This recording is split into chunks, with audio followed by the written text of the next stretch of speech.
I all hope we can get started with the session. Welcome all to HTIC Healthcare Conclave October series. So happy to see happy to see all the speakers and participants joining. We have few more participants who will be joining us soon. So let's not delay further, and we'll start with the session. So setting some ground rules before starting the session. Participants can post your questions in the chat box, and we will be addressing. Or if you all have any queries in between, you all can also raise your hands. Your questions will be addressed. So with no further delay, moving into the session, I would like to invite Mr. Muthu Singaram, CEO of IITM HTIC MedTech Incubator, to give away the opening remarks. Over to you, sir. Thank you, Ashwini. Good morning to everyone.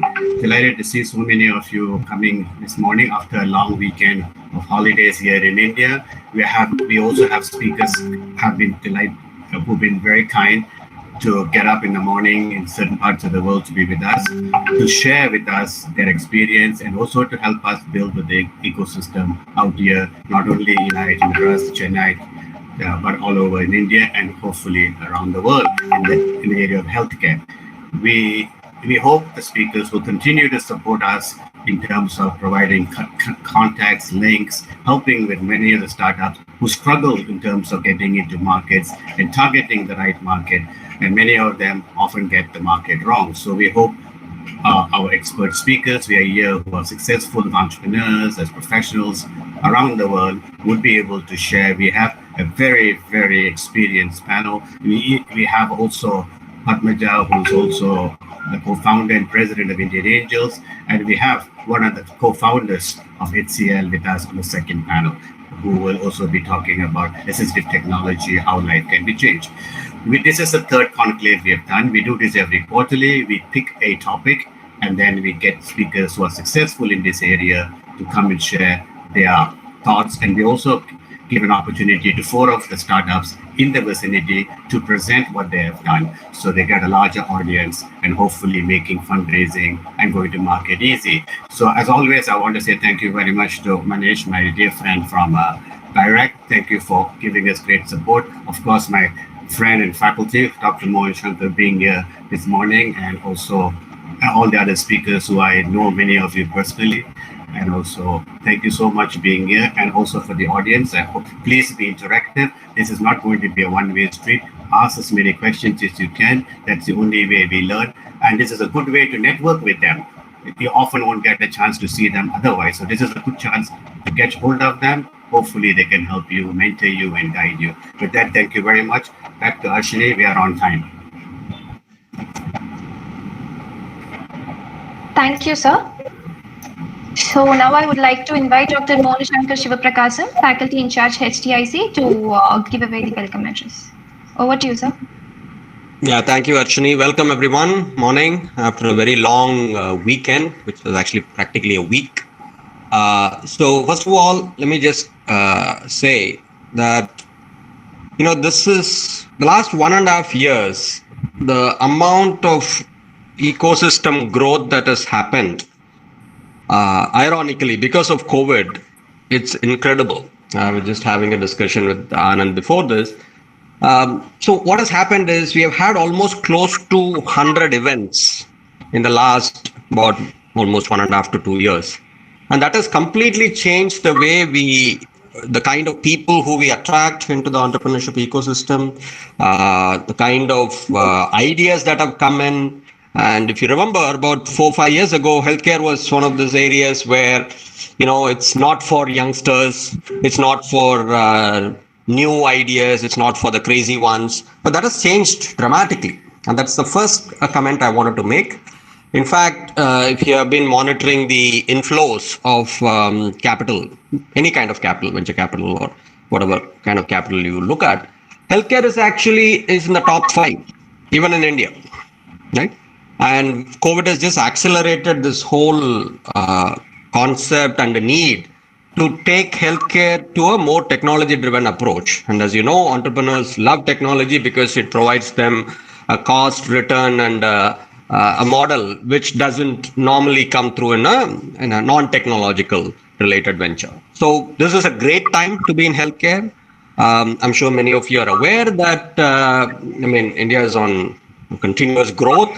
And this 4.2% GDP, both public and private, is going to go up. I mean, there's no way for it to actually not grow. So at a 5 to 10 year level, I mean, India will eventually have a spend of somewhere between 150 to 200 billion dollars. I mean, that's not a small amount.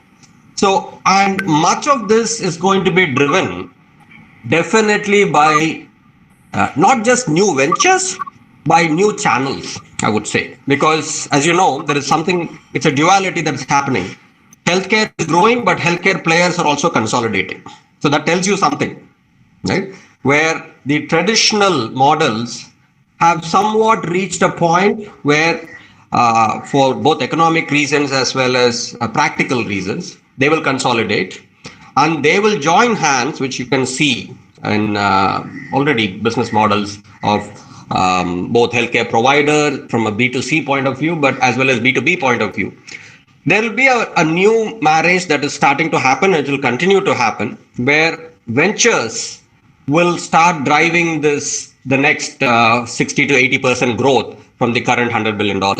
So this is something very important for all of us to reflect on. Now,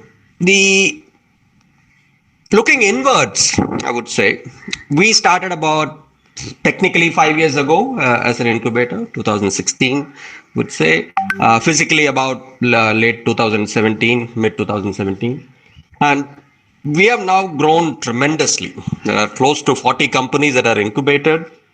The leaders who basically started the first in the line, 2017, first few companies we incubated actually have even become global. A couple of them are even global leaders in their niche spaces. What we have realized is there is actually a certain dichotomy here. You will see opportunities in India for devices, direct products, as you will call it, platform type plays, and business models. Right? This is one thing that's happening. But what we are starting to see in the last about 2-3 years, I would say, the global opportunities are also accessible by even the new companies. And this, we didn't expect it. We didn't probably realize that it will happen. Not necessarily in devices alone. Devices, it takes about 5 to 7 years. Even if it's a new company, it takes about 5 to 7 years for you to get into the global market. But the data-driven companies, or what I would call as non-physical tech companies, have been quite successful. And we'll see some examples when we do the discussions, who are actually able to get into the global market. Right? We have one such company which is practically headquartered in US, one of our incubated companies, and doing very well. So I would say the assumptions that we had about healthcare about 7 years ago, definitely 10 years ago, have to be completely recalibrated. And I hope some of the discussion that happened in the panel will bring that to specific relief, so that you understand what has really changed. Right? So, for example, you probably didn't expect early 20s or even mid 20s people to do healthcare business, dealing with hospitals and doctors 5 to 7 years ago. But you just look at several of the new age startups in healthcare are able to do this. So, and that tells you there is a certain give into the system that has happened in the last few years. I can't pinpoint exactly where it is, but it definitely has to do with the increased digital acceptance, not just in healthcare, but as a way of life, both for customers as well as businesses. And that COVID has accelerated. So with that, let me just say that we are here to support any entrepreneur that is out there who needs any kind of help. We are there. And you have someone like Muthu, who probably has become the leader to go to when it comes to health tech entrepreneurship, not just in this part of our region, the southern region, but anywhere in India. So, and we have Bairak, we have somebody like Manish, who has really seen us grow from practically a paper to where we are, to a point where there is absolutely no space inside the incubator. They're absolutely totally full. So they are there to provide all the support for us to go even further. So with that, I would say we should really take this as a goal to build successful businesses. So our bar has gone up also, right? So initially, it was okay to have a trial kind of entrepreneurship. Of course, we continue to support any experiments, any trials, but I would say the bar has gone up a notch. Our goal should be to build successful businesses that not only sustain over a reasonable period of time, but that actually changes the needle so that the whole health tech entrepreneurship will now move to a matured state where we can start having discussions about what kind of policy changes you will need, the kind that we saw in fintech, the kind we saw in ecosystems like commerce and others. So that's what I would say, and I'm very glad that all this is happening at almost at zero cost, I would say, negative cost. All of us are able to take advantage of the very tech platform that is available to us, and we are here to support you in any way. That's all. Thank you, sir. Thank you so much for joining us today and throwing some light on healthcare and also about the business opportunities that are available. Thank you so much. So moving on to the next part. So we have with us Dr. Suresh Kumar, Executive Director, PSG STEP, to give away the update on Tamil Nadu Bionis Cluster. Over to you, sir. Oh, thank you. Dr. Manish Devan, Dr. Mohan, Mr. Muthu, the CEOs of the Bionest Incubator supported by BIRAC, the delegates, good morning to everyone, and I congratulate the HTIC team for organizing this conclave, bringing in the best of the speakers and providing us an opportunity. As often mentioned, right, hundreds of events has happened online, and Mr. Muthu from HTIC has taken a lead in organizing such programs, and we are getting benefited out of the efforts. Right. The concept of biocluster has been noted by BIRAC about 3 years before in 2018-19, and about the clusters has been created across the country. And the Tamil Nadu biocluster has been created out of the BIRAC's initiative. And today we have about 10 Bionest incubators as the members of Tamil Nadu biocluster, 9 from the state of Tamil Nadu and 1 from Tirupati, the Mahila University at Tirupati. With a lot of deliberations in the initial days, the cluster members have come to a common agenda, and we have initiated the activities in early 2020. And just before pandemic, the clusters came together and had a startup expo, healthcare startup expo in Chennai at IIT Madras Research Park, and it was the first event where we all came together. And with that start, even though the pandemic came in, but it didn't stop us. And we all came together. A common page called tnbiocluster.in has been launched. We have shared our facilities with each other. And every incubator member has taken the responsibility of organizing programs, workshops, and expos. And VITTV has taken the responsibility of organizing the investment workshop on investments. The Crescent took the responsibility of showcasing the startups in an international expo. And every member has now accepted with an agenda for which will help in co-incubating the startups and thereby creating a multiplier efforts, and the gestation period for the startups from the ideation stage to the commercialization stage will be reduced. That's one of the objectives. And apart from the startups, as an incubation centers, we faced a lot of challenges during this pandemic. Even the survival was being questioned. The concept of incubation, which has been built over a period of 2 decades, 3 decades, has been questioned. And the way we have been functioning, right, we have to have a paradigm shift. But the biocluster, the concept of togetherness, kept us moving confidently. And as Manish mentioned, we are coming back. And we also understood the importance of the physical infrastructure for the bio startups and bio innovations. So with this, our request to the startups are, it's not only one incubation there we are working for you. It is about 10 incubators supported by BIRAC has come together to support one startup, right? So build on our strength and 2 plus 2 will become 22, right? So we'll give the best results in coming years, and we will not meet the expectations of the BIRAC, but we'll beat the expectations of the BIRAC, and we'll come out with some good result in coming years. Thank you, and wish the team all success. Thank you. Thank you, sir. Now I welcome Dr. Manish Dewan, Strategy, Partnership and Entrepreneurship Head at BIRAC, to give the keynote address. Thank you very much, and very good morning to all the participants, esteemed guests, organizers from HTIC, Dr. Muthu, Dr. Mohan, Tamil Nadu cluster, large portfolio of 10 bioincubators, guest speakers from and supporters from both national as well as international ecosystem. I think this is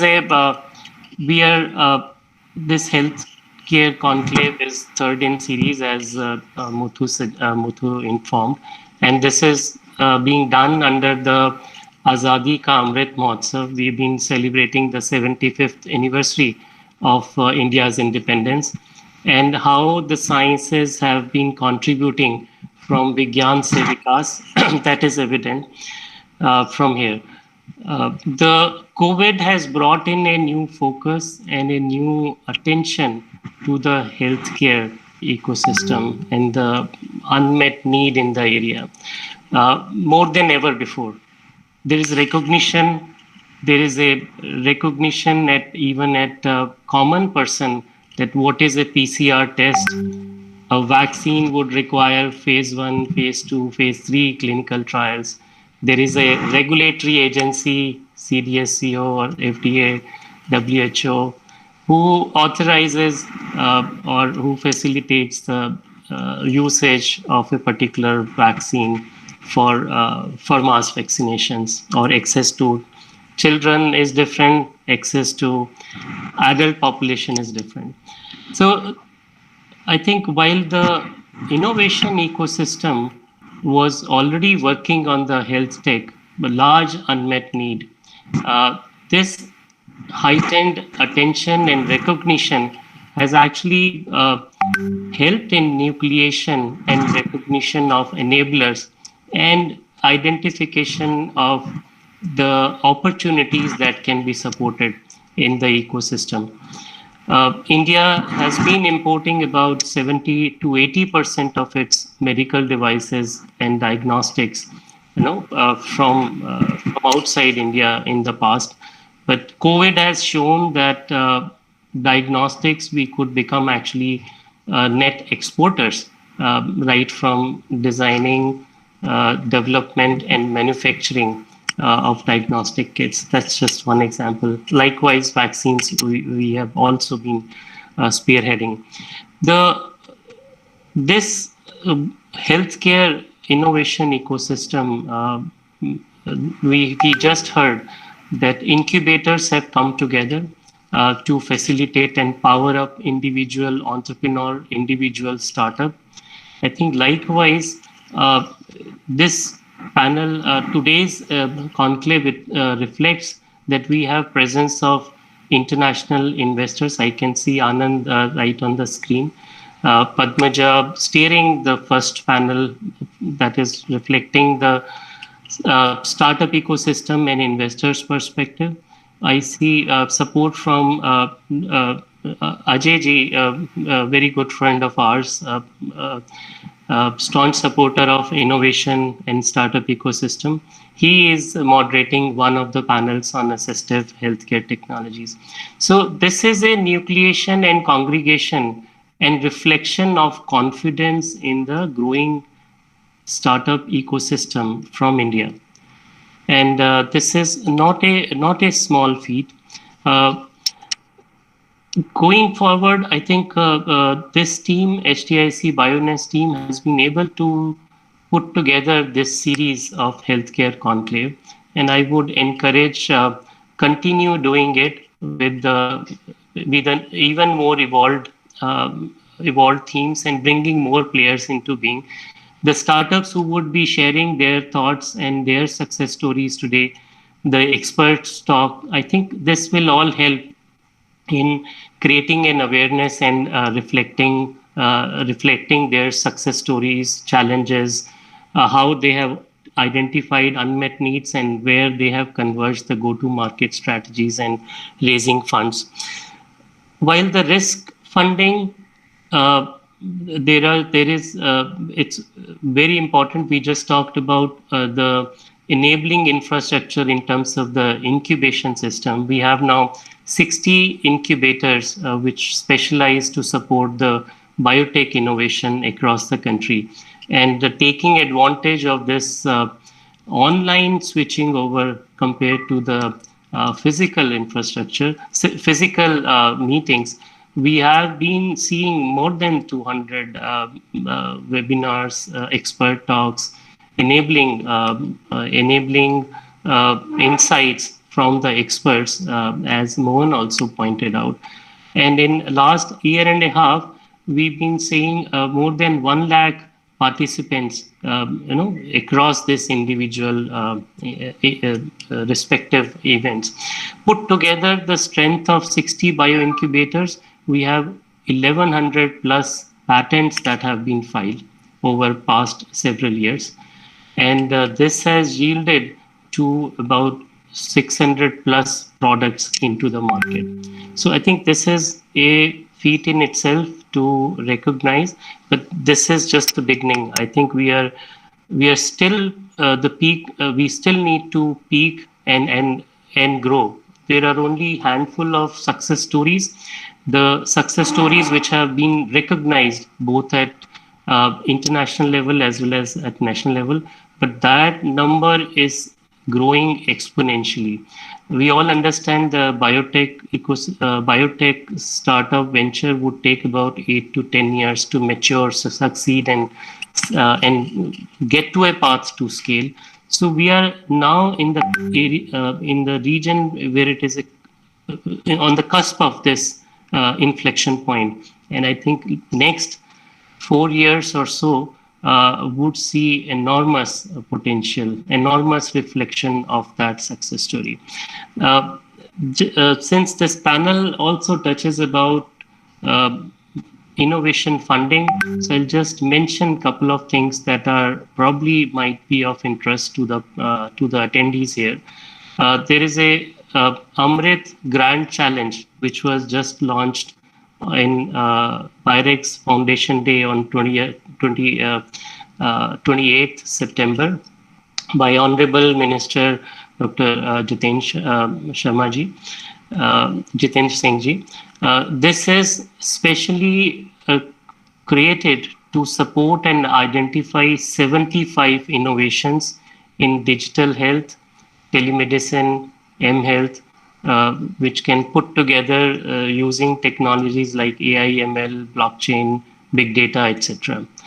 So I think people who are interested can actually look for this to follow through. There is a Jan Care Challenge. It has been labeled as Jan Care Challenge, and there would be field validation activities also involved into this. It will align with the National Digital Health Mission. So there's a congregation from the enablers perspective, which is integrating it into the national mission. We are very happy to inform that several hospitals, several investors, several medtech industry have come together to support this. And I think people joining on this panel and other enablers, we will be happy to have you as partners too, in case you want to pitch in there. We have rolled out for the funding a initiative called Bio Angels. I think Padmaja is here. Padmaja would also reflect some thoughts. So IAN would be anchoring that. It will be bringing together angels, early stage VCs and HNIs on a platform which can support about 250 to 350 innovations for the early stage. There is now fund of funds which BIREC has been spearheading. We have 18 VCs, AIFs as daughter funds. so to support about $1 million and up to individual ventures. So the risk funding to support innovations has been, there have been some efforts. I think with more partners coming in, that will get powered up and multiplied. The enabling infrastructure of bioincubators, that network has been seeded and it is going year on year. The number of biotech startups that we have in the country have also grown year on year, and we are now seeing 5,000 plus startups in the biotech sector. In the COVID itself, in both years of COVID, we saw about 800 plus new startups seeded. So you can imagine the appetite of innovation and intended growth, which is we've been seeing as an ecosystem. So we feel excited to support this, and very happy to have all the enabling partners also to partner with us in this journey to support it forward. And I once again congratulate the organizers for putting together this wonderful panel, and very excited to listen, hear, and learn from what comes out from this conclave. Thank you. Back to you. Thank you, sir. Thanks a lot for joining with us today, and thanks a lot for your support. Moving on to the first panel discussion for the day, it is supporting startup ecosystem investor perspective. So starting with it, we have with us Ms. Batmaja, co-founder and president of Indian Angel Network, as the chair for this session. And the panel speakers are Mr. Ghanshyam Ahuja, CEO, Copernicus Consulting and founding managing partner, Singapore. We also have with us Mr. Raghu Rao, CEO, co-founder and investor at Splitbyte Incorporated, USA. And we have with us Mr. Anand Govindaluri, founder and CEO at Govin Capital, Singapore. Over to Ms. Batmaja to set the pace for the session, and over to you, ma'am. Thank you very much, Muthu. First of all, congratulations to IITM HTIC. I think this is a phenomenal event that you have put together, and congratulations to you and the entire team for getting everybody on board. I'm also very delighted and truly humbled with my panelists, Ghanshyam, Raghu, and Anand. So thank you for joining the panel. As we get into this session, I think what we've been asked to talk about is the investor perspectives in the health tech space. I just want to spend a few minutes. I think the previous keynote speaker, Dr. Devan, has highlighted quite a few good points. But let me just share with you some stats to give you a sense of how investors, and especially early stage investors, are looking at health tech space. So before the pandemic, we received about 10 to 15% of our deal flow was from health tech space. And when I talk about health tech, it is health tech, it's wellness, it's med tech, it's pharma, it's stem cell research, all of that.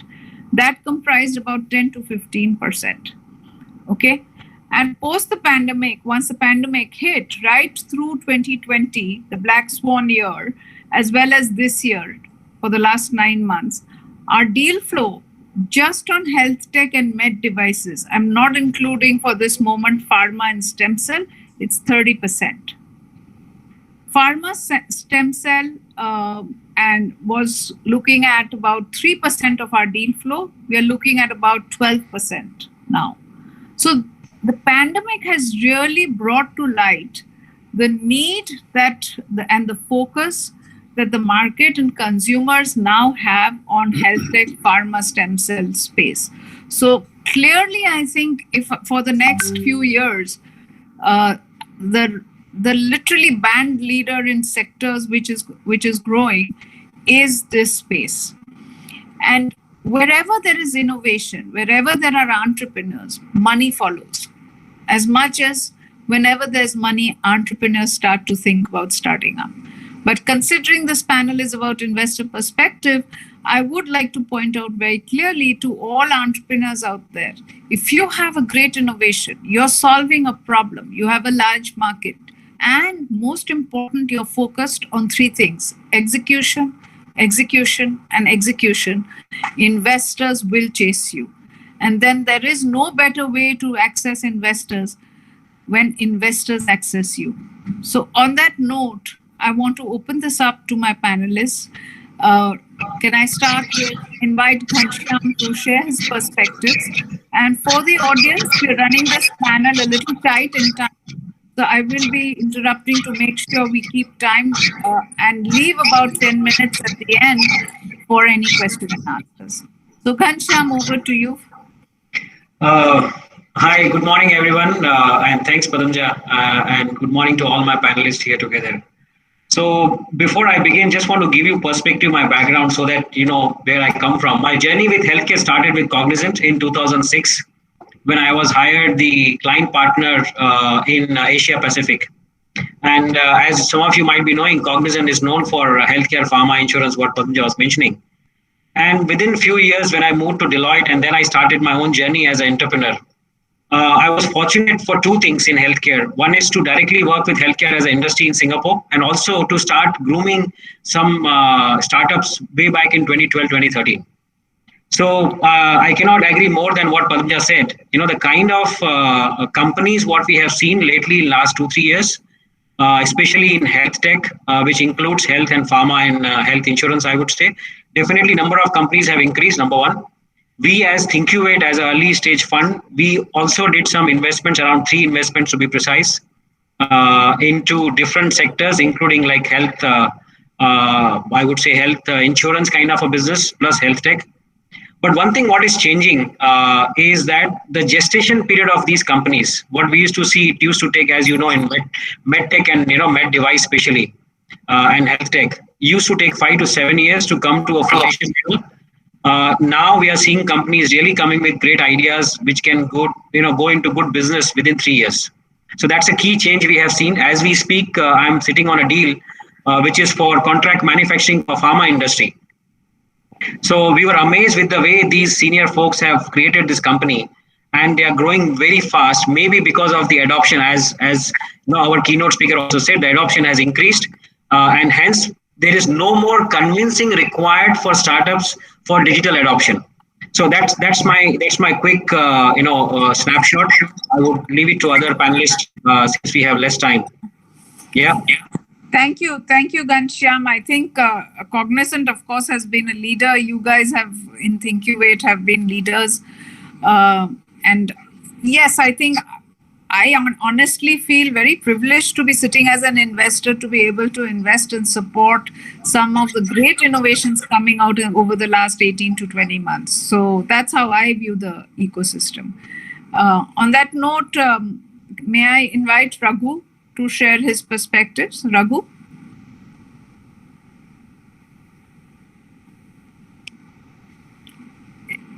Is Raghu on the call?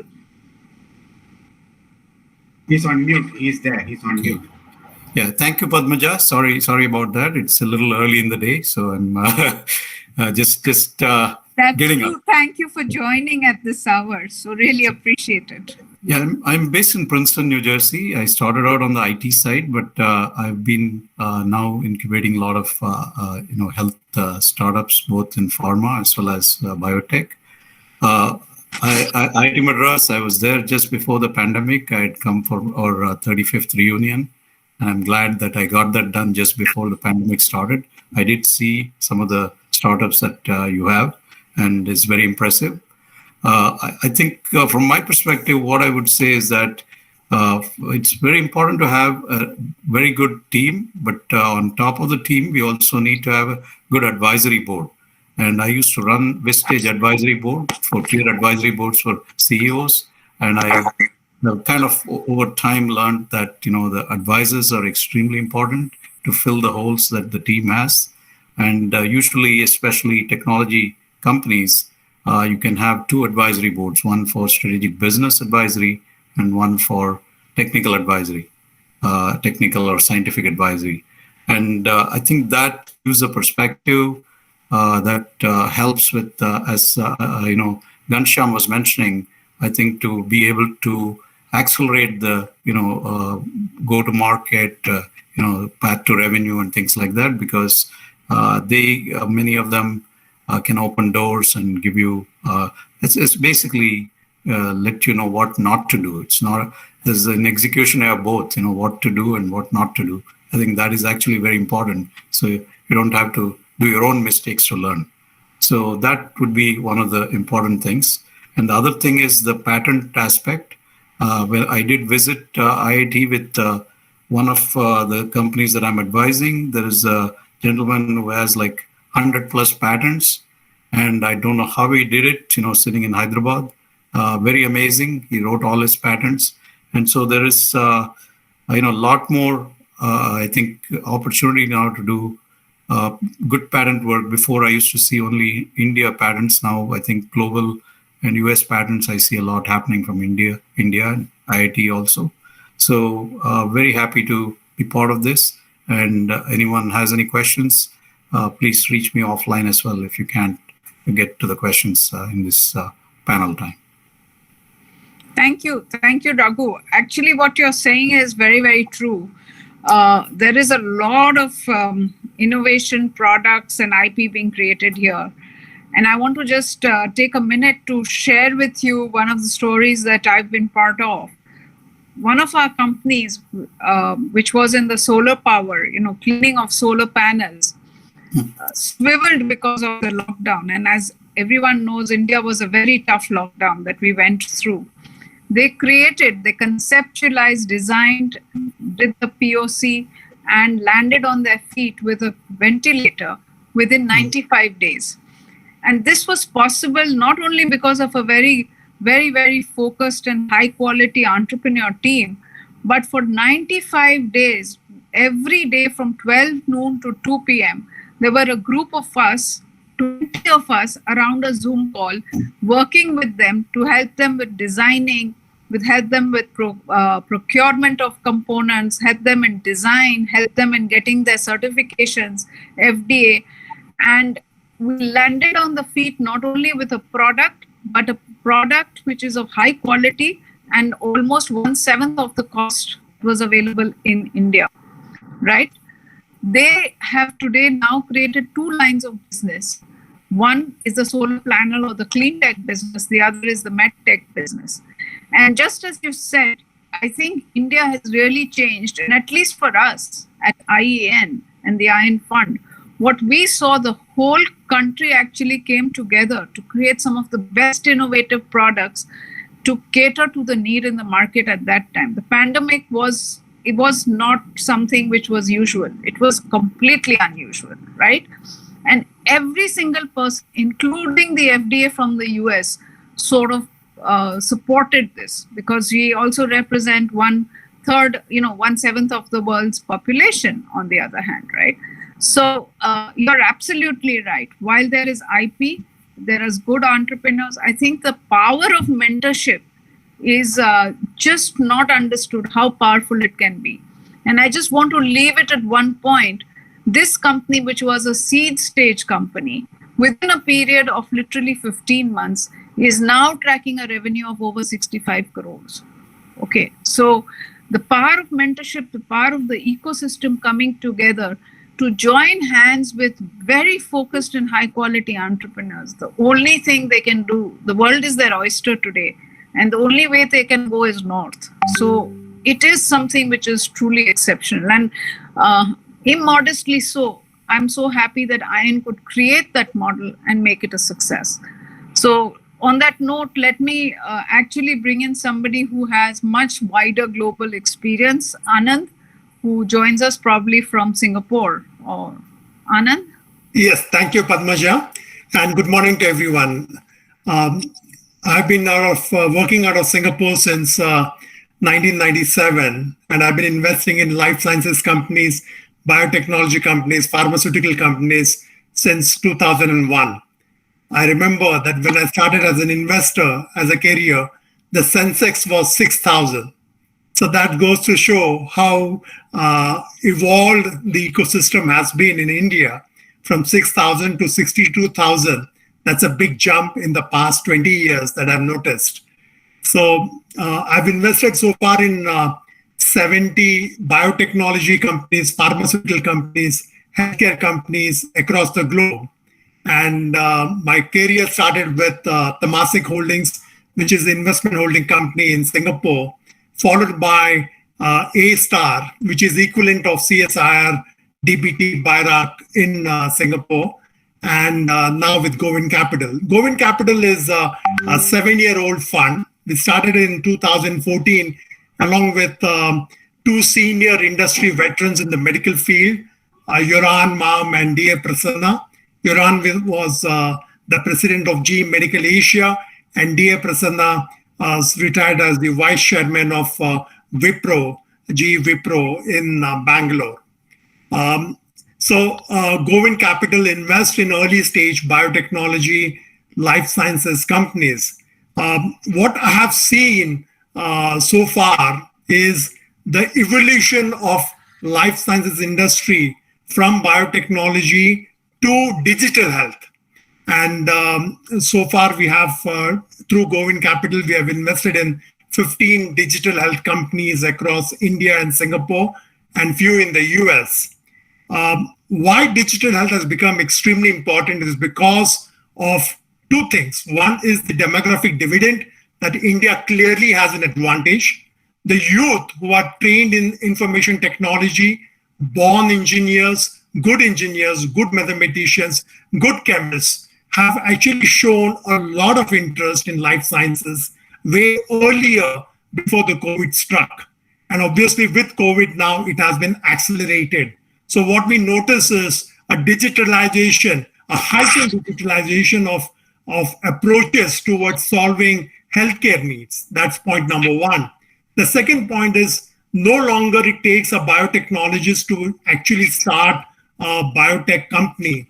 In fact, there is cross-pollination of talent, cross-pollination of skill sets between different functionalities that I'm noticing that has led to this explosion of biotech companies, digital health companies in India as well as in Singapore. That's point number two. Point number three is the demographics are changing. Like say, for example, now we see more population not just becoming younger, as in the case of India, but outside India, the aging population is catching up. So healthcare technology is actually playing a very important role in patient care management, especially towards senior citizen care. And senior citizen care has become a big priority for governments because you cannot have an economic activity of a nation when you have 30% of your population basically aging very fast. You see what's happening in Japan and in other parts of the world.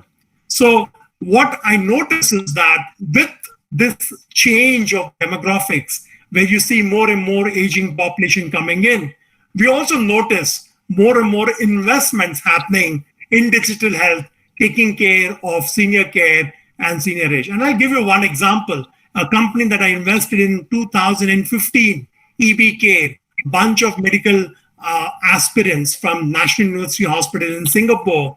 We started an on-demand app to serve elderly folks. In fact, elderly folks who are suffering from various conditions, chronic conditions, with accredited nurses. And believe me, we were able to garner close to about 1,000 nurses who were working on a platform. And this company got acquired in 18 months. In fact, I remember that we were going to a hospital for a business discussion, and the chairman of the hospital essentially said, "This is so good, we would like to acquire your company." So talking about exits, I've had about close to about now 22 exits, of which 2 have been unicorns, and there is one which is going to be a unicorn very soon. The exits that I've noticed in the past have been typically exits where pharmaceutical companies have acquired biotechnology companies or young startups in healthcare companies. Today's exits no longer require just a pharma company. You can have an IT company, you can have a large semiconductor company, because everyone has become much more aware about the potential that India brings in healthcare. Last but not the least, COVID has disrupted many families. Undoubtedly, it has basically displaced thousands and thousands of youth with jobs. There is a lot of stress in youth, not just at work, but also in life.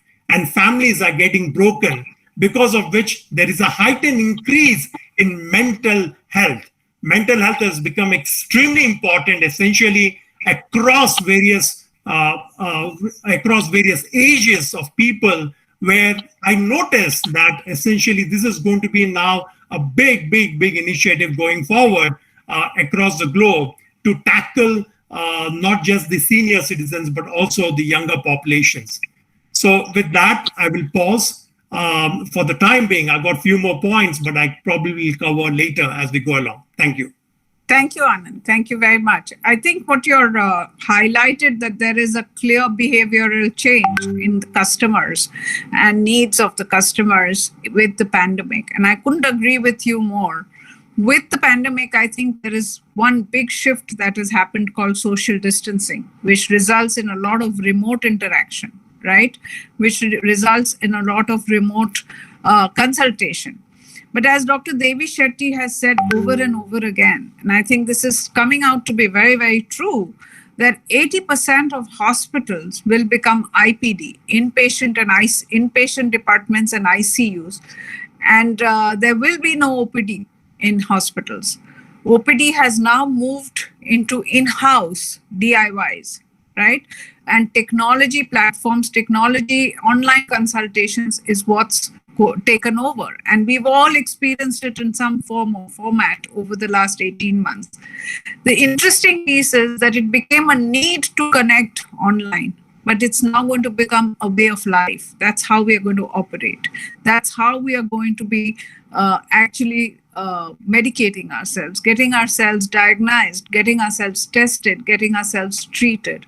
So I think there is a huge move there, which is a great opportunity, because there's a sitting need, there is a large market, and there is a huge need for entrepreneurs to innovate. The number of spaces that are required for this, the number of opportunities are humongous, be it in mental health, as Anand mentioned, be it in consultations, simple consultations. We are having X-ray machines, which are size of a palm, that are being built. There are ECG machines, which are going to be as small as a pen drive, that are being built right now. I think that there's a huge opportunity there. And all I can tell you, entrepreneurs, investors are waiting for you to innovate and start good companies where you have a strong business model. There is a top line and a bottom line, and you are able to scale. I think money is not a problem. That's what I can say. There is absolutely no lack of money for good entrepreneurs.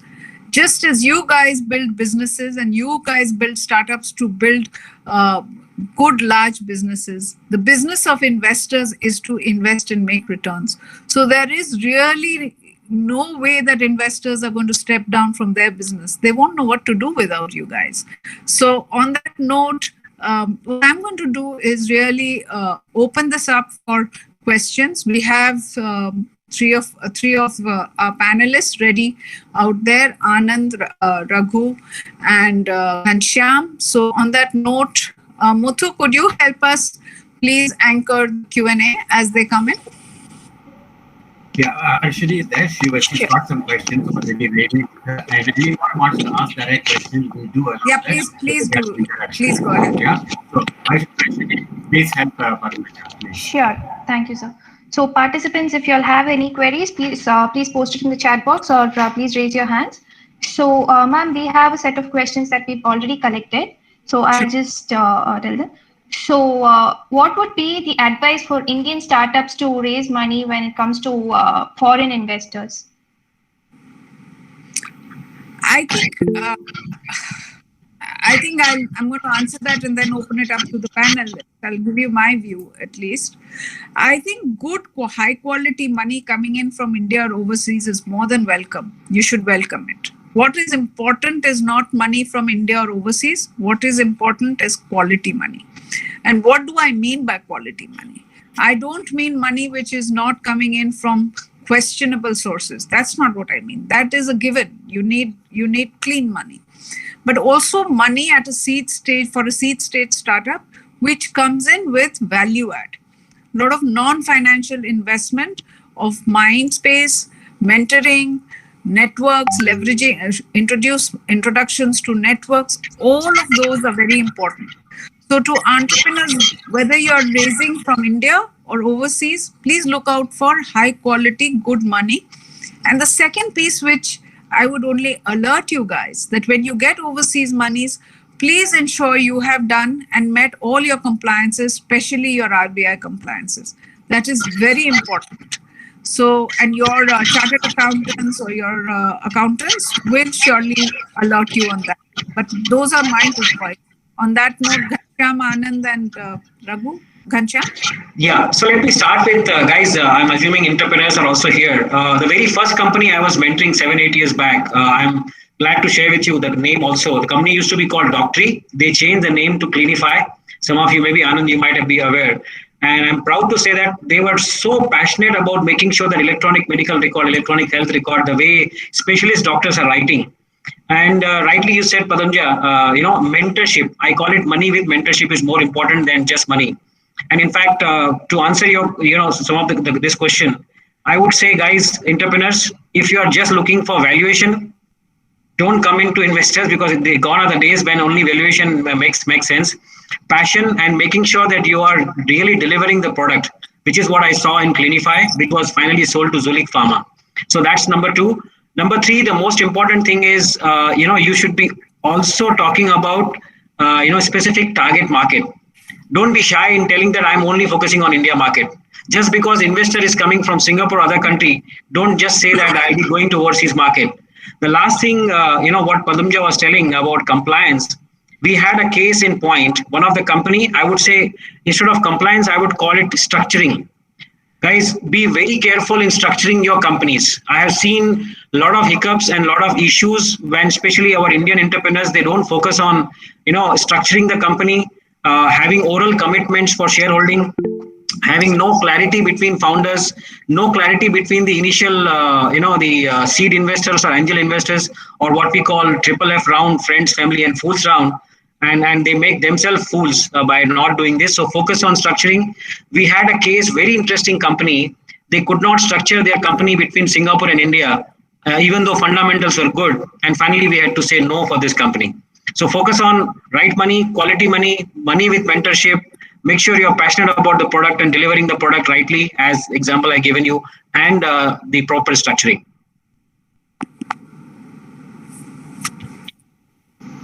Okay. Let me chip in there.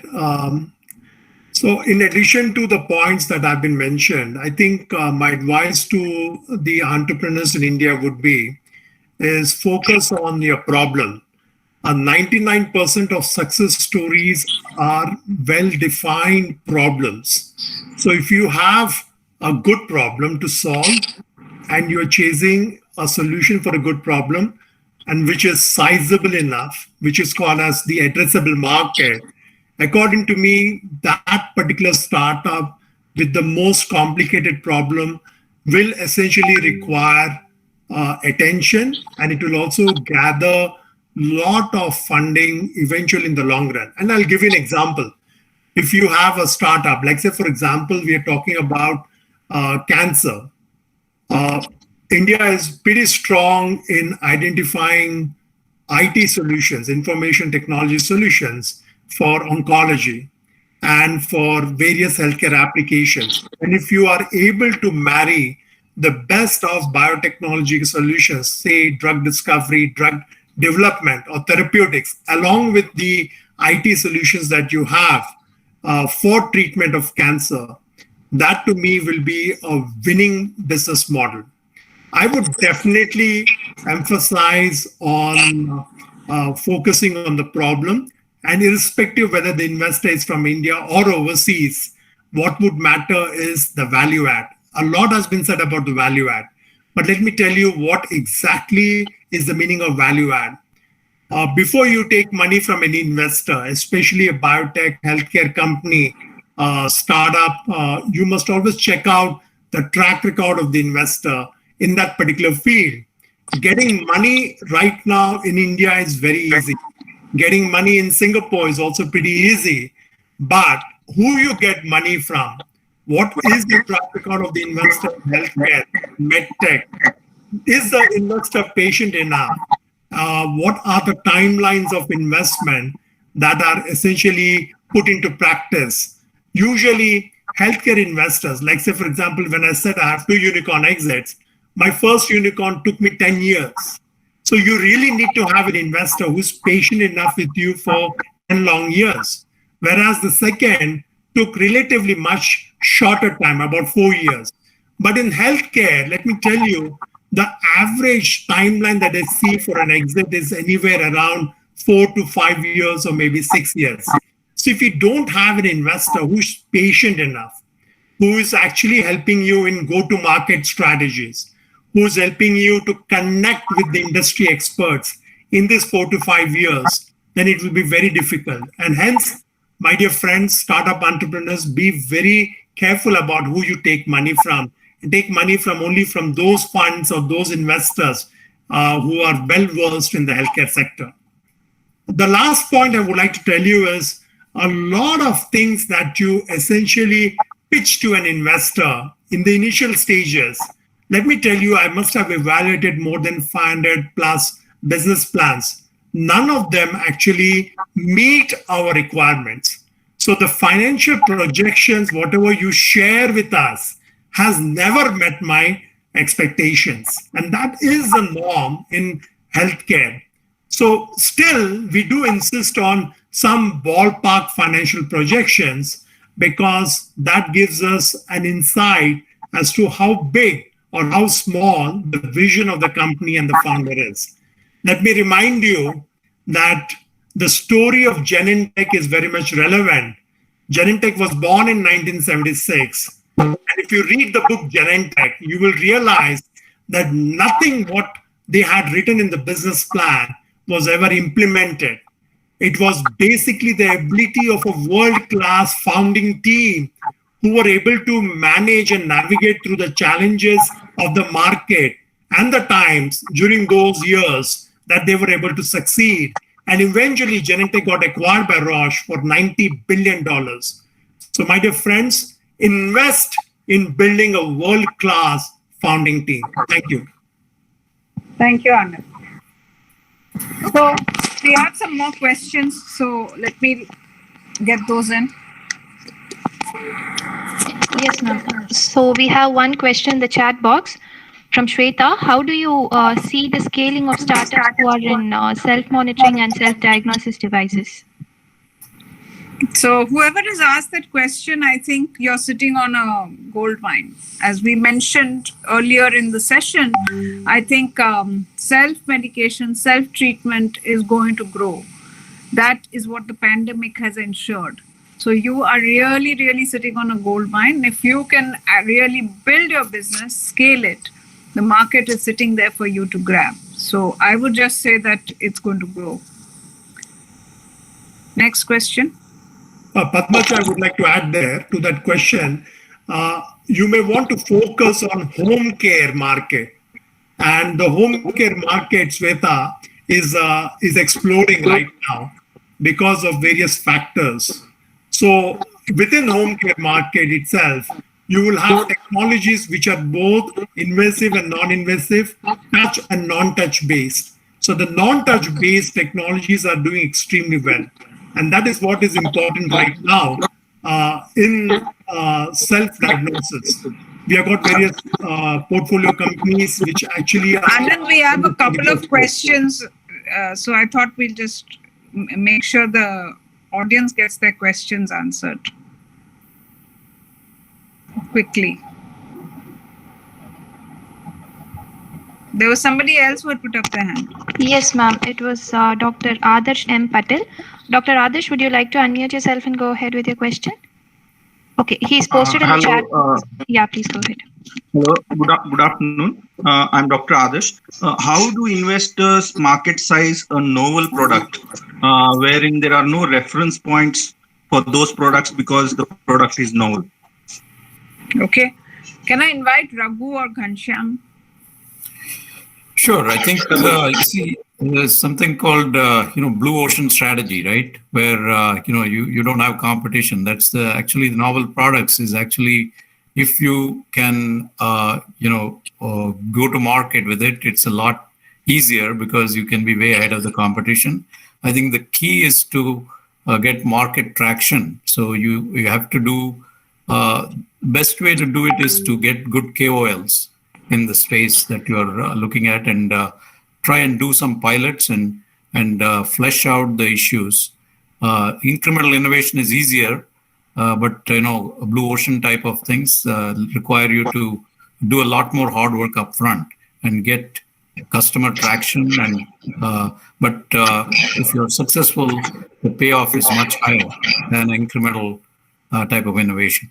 So the keys to, again, like I go back to the advisory boards. The advisory board, technical advisory board is very key when you're doing novel products. And it's a global, the pandemic is again democratized that. You can reach global type of advisors and investors.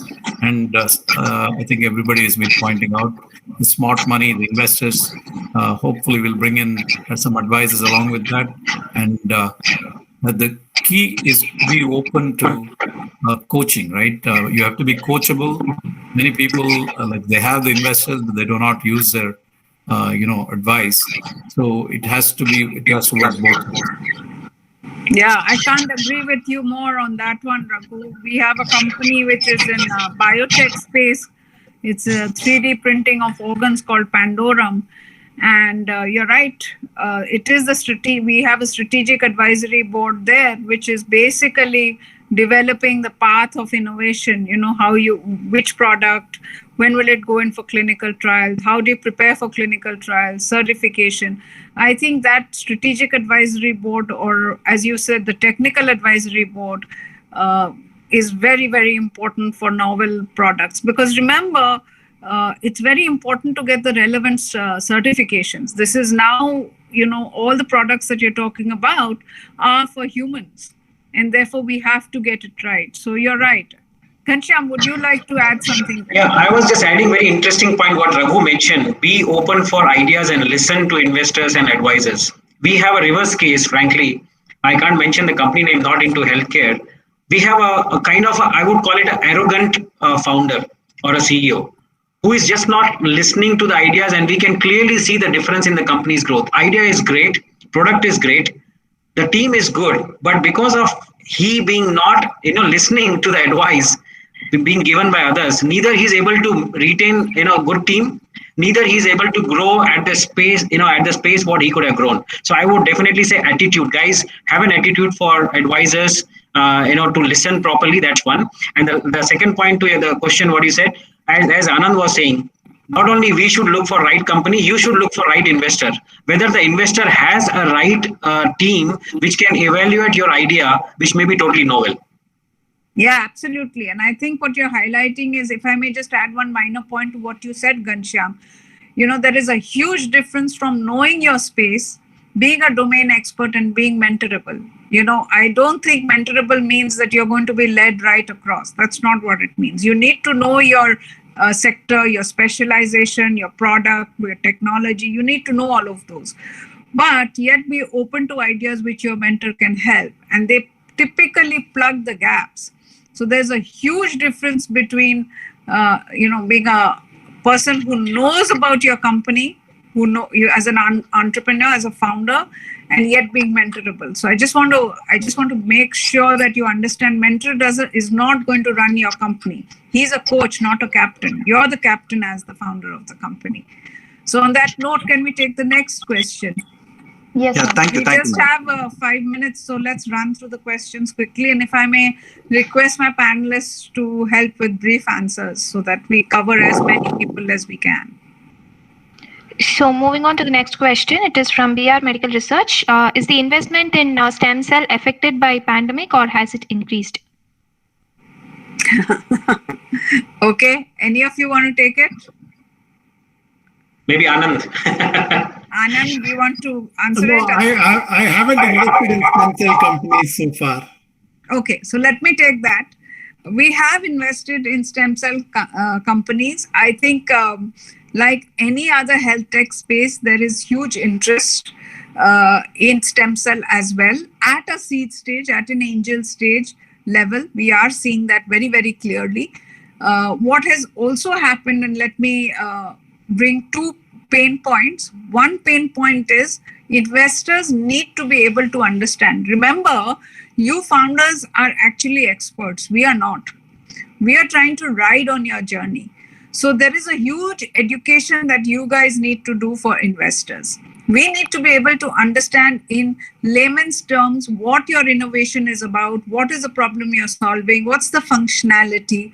And for heaven's sake, please do not, I repeat, please do not share your secret sauce, your formula or your algorithm or any of that. But you need to educate us. That's number one.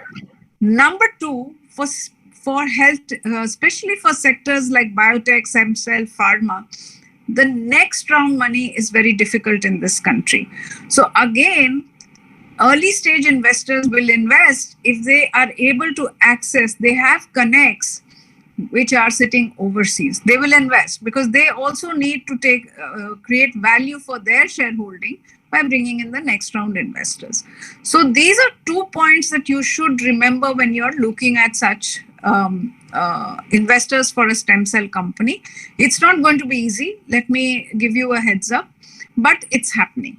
And the third piece that I think stem cell entrepreneurs should sort of build in their mindset, that at some point you're likely to get acquired. That is the more likely path for investors to take, which means that you do need to have a mindset that you may not be in control of your company. I'm not saying it's the only way, please make sure, but the probability is higher in such companies. But having said that, we have seen huge success. I cannot share the name of the company, but we've seen huge success. 2 of our companies in stem cell research, one did not do well and failed. The other has grown leaps and bounds, is now getting acquired by a global major. So absolutely there is interest and the returns are phenomenal. Higher the risk, higher the reward is what investors look at. But we've seen a huge return on that. So I hope I have answered the question. Yeah. Yes, Dr. Padmaja. Yes, yes. Thank you very much for answering my question. And I did face the initial glitches, what you exactly mentioned. And in fact, in my first meeting, I really lacked the patience to explain what I'm trying to do with the stem cell and the software. I had no clue. And this is the only forum where stem cell is in funding list. I've been working on 6 years on some concepts, and I'm really amazed at Dr. Padmaja's view, because she just spot on my advice. I'm sorry, I'm not a doctor, and I'm glad about that. Okay, ma'am. Okay, but so, I felt you are a doctorate in the advice, so I understood. So, Padmaja, I was just adding one point, may not be related to stem cell, but in general, very good point you said, which I strongly believe. I call it KISS principle, which is keep it simple and sweet, or layman's language. I have seen a lot of problem in startups who are not able to explain for 10 minutes what exactly you want to say. And I have my favorite seminars which I run, which is a reverse pitching, like reverse pitching to call it. So the startups comes to me and 10 minutes they speak, and I give them one liner after the 10 minutes. Oh, this is what you want to do. Or I would, on a lighter note, I would say in 3 Idiots, as you seen, I would call in Hindi, the professor finally says, what exactly you want to say? Kehna kya chahte ho? Right? So it's very important. It is very important to keep your pitch. You're a very nice person by saying keep it simple and sweet. I would have said keep it simple and stupid, because investors are stupid very often. So last question, because we are almost 3 minutes away. Yes, ma'am. So one question is how to approach a startup idea where the need is less, but the solution is very important. So how to approach such ideas is a question from Mr. Kishore. Okay. Any of you want to answer it? Otherwise, I'll take it. Carry on. Go ahead, Ghanshyam. Yeah, I think the niche areas such as those, I think it's very important to get a strategic investor who knows the space really well, because I mean the something like that can solving a very, very specific problem. You have to get the advisory board is extremely critical in that, because it's not the generic advisory boards where they can help you on different things. Also in the team, I think those tend to be, you will need to have a almost like a KOL on the team, is how I would see it. I'll just add to it. I think if there is a need, even though the market is small, absolutely, if you think you want to do it, please go ahead. But let me give you a different perspective. I'm almost de-selling investors here. Okay. As an entrepreneur, the best way to fund your company is through revenues. Go build a company, get customers, and use the revenues to build your company further. Best way, because it's a win-win strategy. You're not giving away time, you're not giving away equity, you're not giving away cash flow. You are actually creating value from your revenues. That's the best way. Second best way is grants, right? As much as you think it's free money, there are no free lunches in the world. What you will be investing is time and filling in lots of forms, and then giving an account of your utilization of funds. But yes, it's surely better than the next two ways of funding your company. The third is debt funding. You remain a full owner of your company, but you can raise debt, and from your cash flows, you will be paying not only the capital, but interest. So you will be spending money towards investors. But that's the third way to earn. It is better than equity funding. When you raise equity funding, you're giving away a part of your company. You will have investors sitting on your board. You will have to discuss strategies. You will have to be very, very compliant, and you should be compliant irrespective of whichever way you take money. You will need to think about how investors will exit and how will they get their returns. There will be a push by equity investors to grow the company faster than what you may want to. So please keep that in mind. Come to equity investors when you have exhausted the first three ways of building your business. There is absolutely no real reason that I can fathom in my head why doing a startup or starting a business, you need investors. You don't. If you have an ability to go and put a business together and get customers and get it going, please do. India has built some of the best businesses without raising single paisa of equity money. So all I can tell you is we as investors are one more resource for you to build your business. So it is not mandatory to use this resource. Padmaja, you're going to you're going to take away all business from us. We will have no work after this session. So I think just keep this in mind, that if you are doing a niche business, you can build a business. But if it is a niche business, you may find it hard to get equity investors. Look for the other three options of funding your business. And on that note, I would like to thank my panelists, Raghu, Ghanshyam, Anand. You guys have been phenomenal panelists. Thank you so much for joining this session. And thank you, the audience, with so many questions. I know we have not answered all of them, but I'm sure Muthu and team will figure out how we can be connected, and we'd love to connect offline with you. On that note, thank you very much. Thank you. Thank you so much. Thank you very much. Thank you, everyone. Bye-bye. Thank you so much, ma'am. Also, thank you to the panelists for taking up the questions and patiently answering. We had good knowledge on about the investors' perspective on supporting startups. Thanks a lot for joining us today, and thank you for your valuable insights. Moving on to the next part, we have with us two of our startups to give a demonstration about their product and also to give a small explanation about it. So first, I would like to invite Mr. Praveen from Dextroware Private Limited. Over to you, Praveen.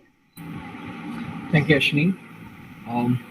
Thank you, HTIC. Thank you, Muthu sir, for giving this wonderful platform. I'm so excited to present our innovation in front of this wonderful panel. So let me get started. So hope I can just share my screen before going to the product. I'd like to share Untitled.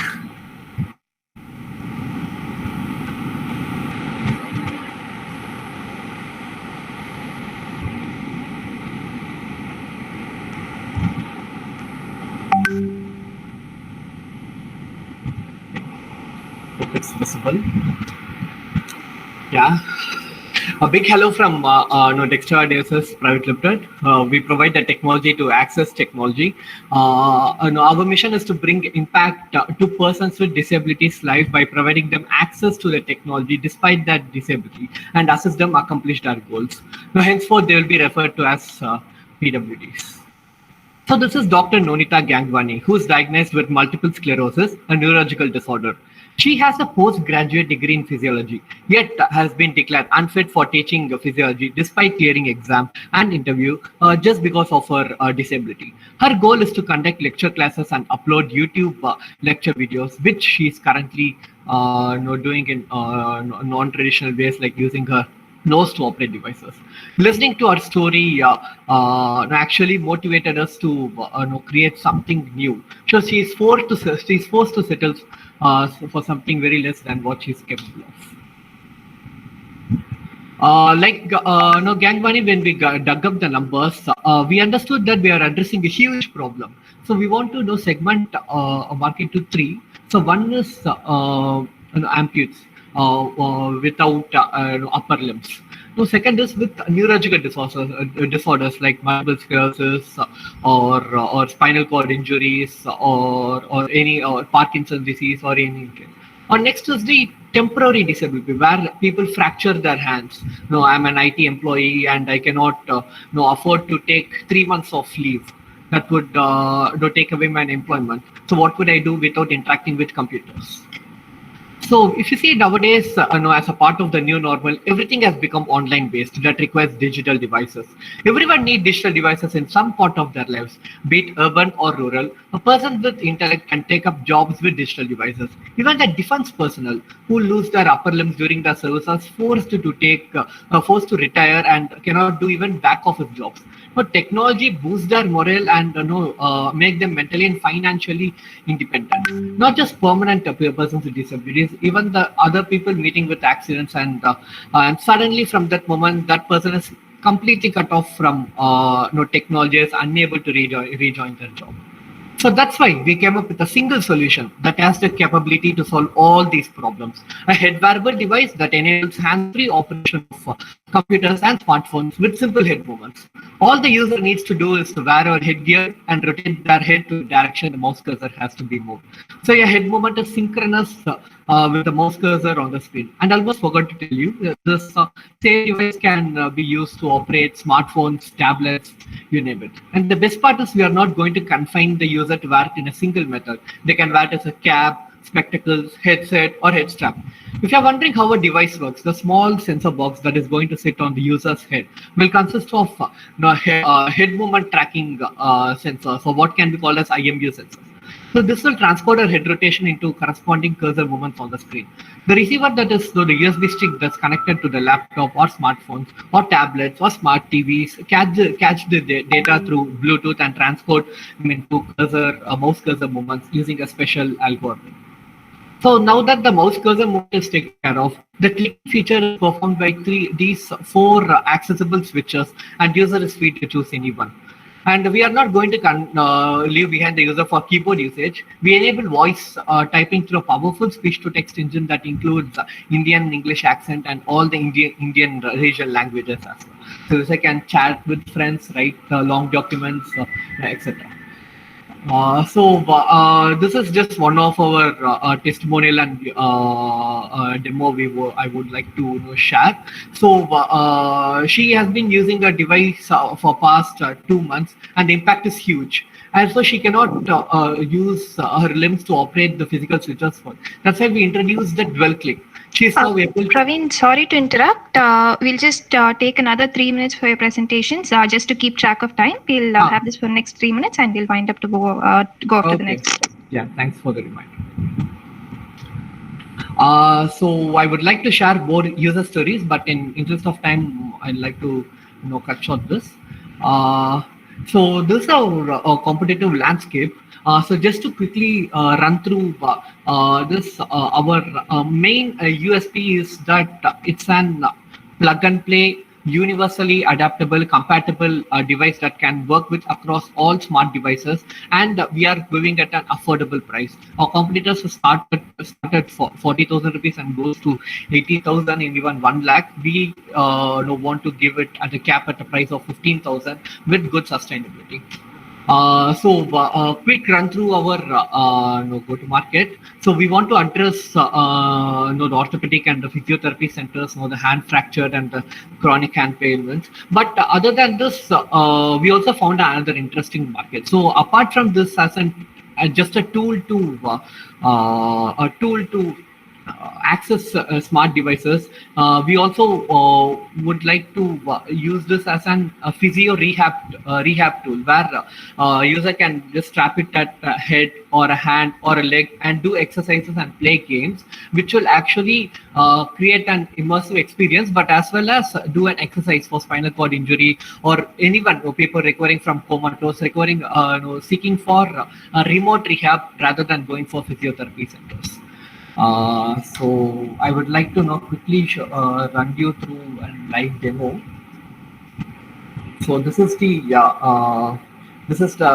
head strap that I was talking about. All the matters is the small box. So this is just a wearable. As I said, we would like to put it on a cap or a spectacle or any head wearable. So I'll just wear it on my head. And for clicking, I have a universal switch that will be strapping to my armrest of the chair. I'll be sharing my screen.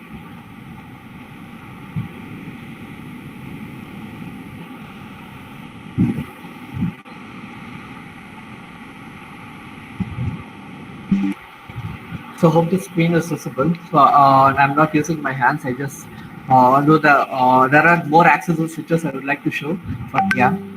So you can control your mouse cursor with just head movements, do all sorts of computer operations. I'm just giving you one simple example of using Paint. I'm not a good artist though, but you can access all. You can go to PowerPoint, and you can do whatever you want with the computers. Not just with computers, but with any smart devices.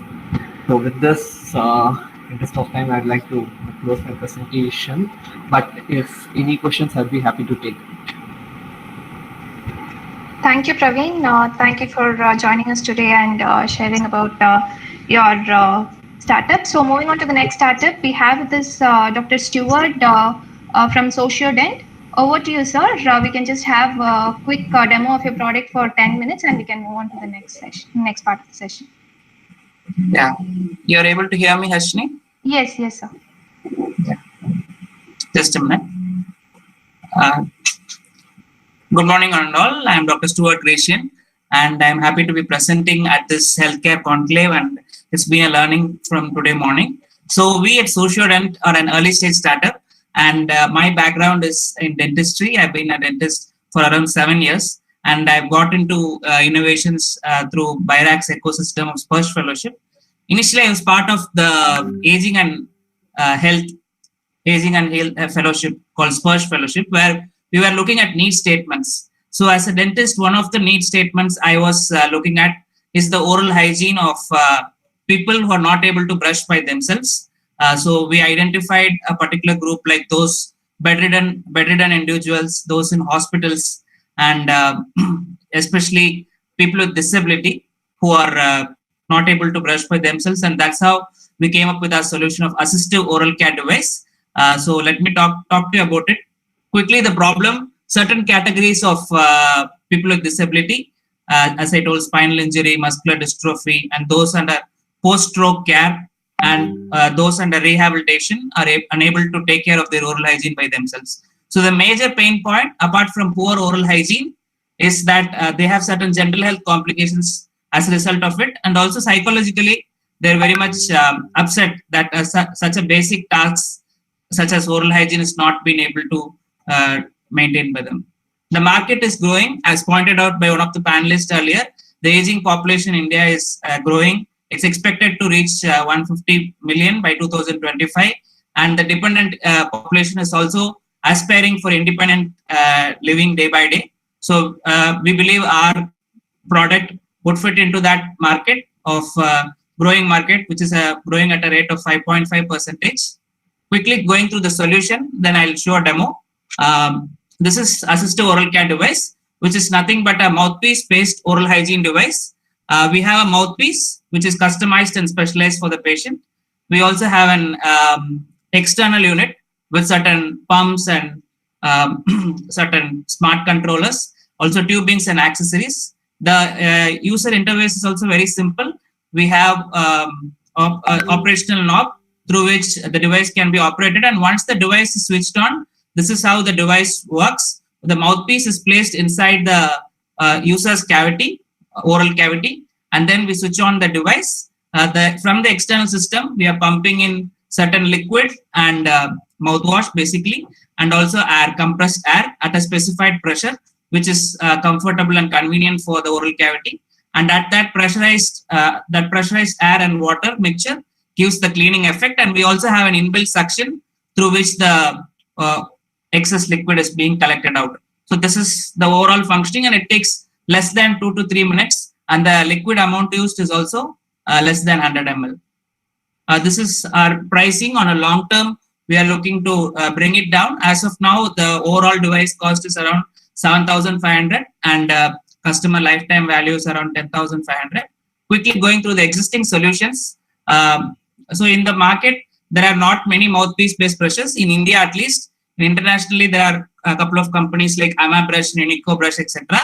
And we in India market, mostly dependent users depend on some caregivers, and it's very inconvenient that way. And also there are certain brushes like powered brushes, suction toothbrush, which all of us are aware, but again, they cannot be used by these dependent users. And that's why we had come up with this inclusive design of mouthpiece-based brushes.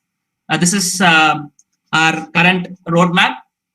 We have a functional prototype now, and by March 22, we are looking to complete the validation. And as early as July, we are looking to launch the product. On a long term, we are looking at licensing to various partners, dental clinics, collaborations, and other. We are also looking at other models. Apart from this product, we are also looking at service-based models for dependent and aging population.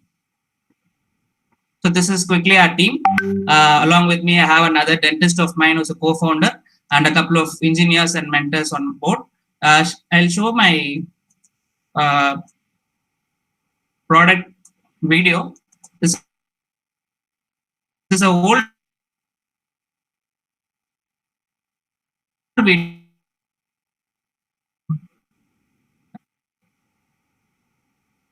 Sorry, sir, we've lost you.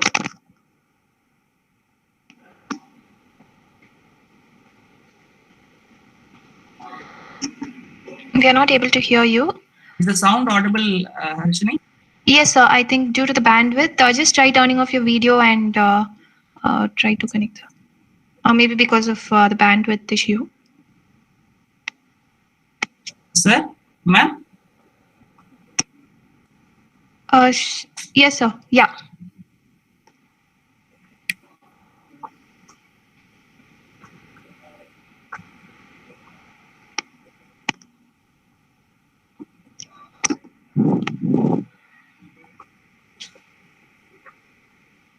We can hear you now, sir. Please go ahead.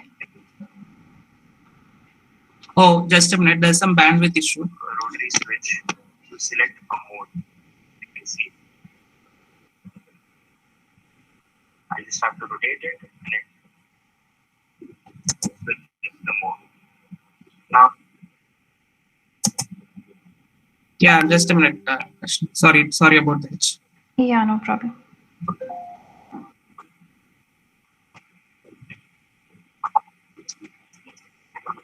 Consumers bottle cavity, and we have 3 different containers for storing 3 different types of liquid we use for cleansing.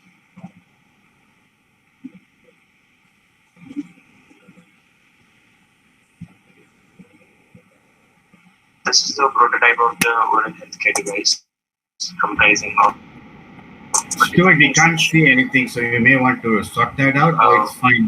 I don't want to run late. Chamber for collecting and storing the waste fluids that are going there. Mouthpiece, which will insert buccal cavity.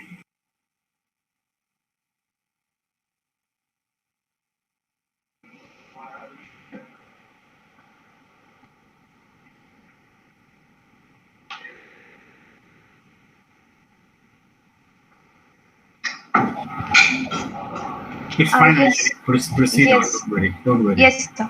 I think his bandwidth is a problem. Okay, he's put it on now. Yeah. Okay, we have a couple of minutes, so it's fine. Let it go. Yes, sir.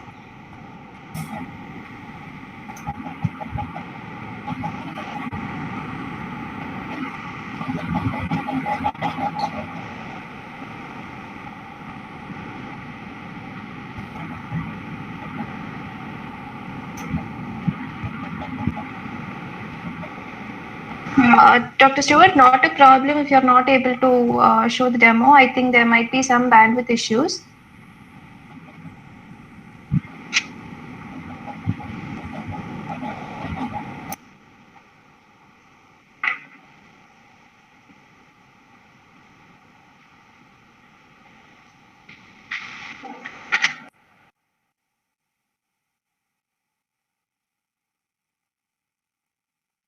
Fine, Arshini. Let's move on to the Yes, next sir. page. Yeah. So thank you, Mr. Stewart, and thank you, Praveen, for joining us today to show a demonstration about your product. Moving on to the next part of the session, we are moving into the expert talk session.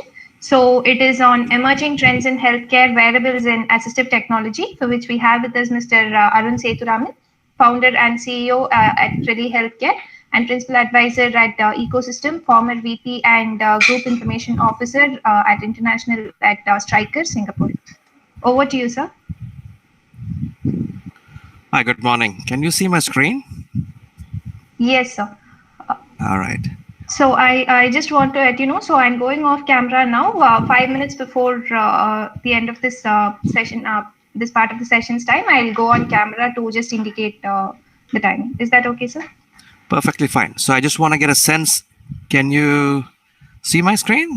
Because it's just Yes, sir. Yeah, it is. All right. So thank you. I think it's wonderful listening to all the panelists and the sessions earlier. So thanks to Muthu for inviting me to share my insights on wearables and assistive technology.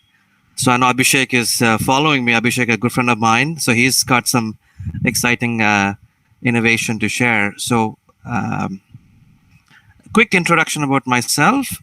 So I'm the founder and CEO of Crelly Healthcare. I think prior to starting Crelly about 3 and a half years ago, so I was leading all digital efforts for Striker, international markets.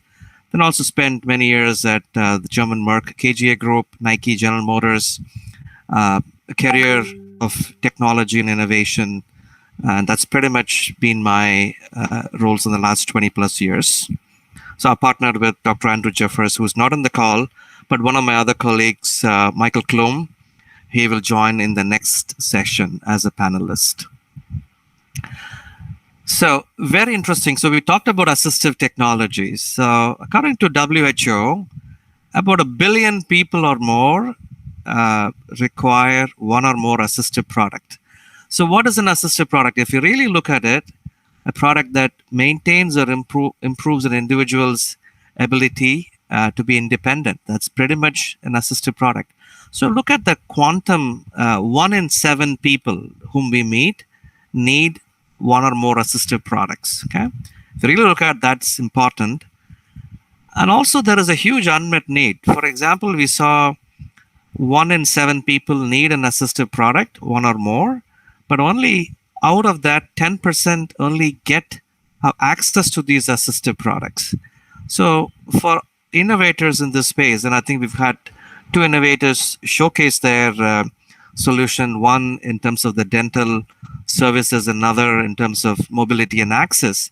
We're really looking at a huge market potential for these assistive products and services as well.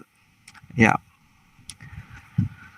Even more interesting and exciting is by 2030, not too far from now, 2 out of 7 people, which means about 2 billion plus people will need 1 or more assistive products, with older people needing 2 or more. This comes directly from WHO, the source. If you really look at current stage and the unmet need gap and framing what's the growth in expectation, growth in the need, we are sort of entering a space where more and more demand is there that supply doesn't meet now today. Yeah, this is the current state of affairs. Missing a slide here. See, if you really look at what's an assistive product, it's essentially you're maintaining or improving an individual's functioning and independence. I think the key words are maintain, improve, functioning and independence, and thereby promoting their well-being.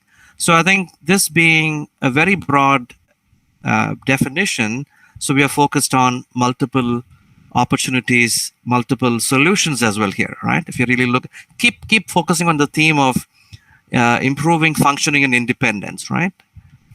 So here are some examples where you say, like, this is conventional thing to say, look, access to mobility to move, mobility to communicate, mobility to access resources in case of emergency or in summoning support. So all of this is people who have restrictions. How do technology help them to overcome those restrictions? So that's pretty much this focus. So what I'm going to share, I'm going to keep it fairly easy and simple as well. What we see from the technology trends. So I mean, I've been an analyst. I've been in the industry for many years. I've been an innovator and entrepreneur on my own. I've been mentoring startups as well. So all the synthesis of all of this, which I think Dr. Padmaja also shared with us, based on Dr. Shetty's comment, right? There's not going to be any OPD in the hospital. That's exactly what we see. Home and community-based care will become the norm. Even in Singapore, where I come from, there are telehealth and remote monitoring is gaining more and more traction. And so to speak, informally, I know the government has set an expectation that 15 to 20% of the hospital visits that's happening today for chronic diseases has to be actually done through telemedicine or remotely. So that's again one of the bold statements coming from Singapore, which is a small country but highly connected.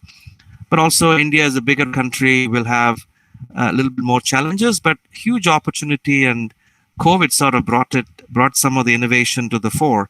So this is one of the anchors to say home and community-based care will become the norm. And we see a lot of these technologies coming in. So a very recent publication by Ma in 2021, which was just published quite recently, I looked at this publication and said, look, not only in terms of IoT enabling people's life, but also I think in terms of rest of the technologies not directly connected to healthcare, how do they all connect? How do they all really work together?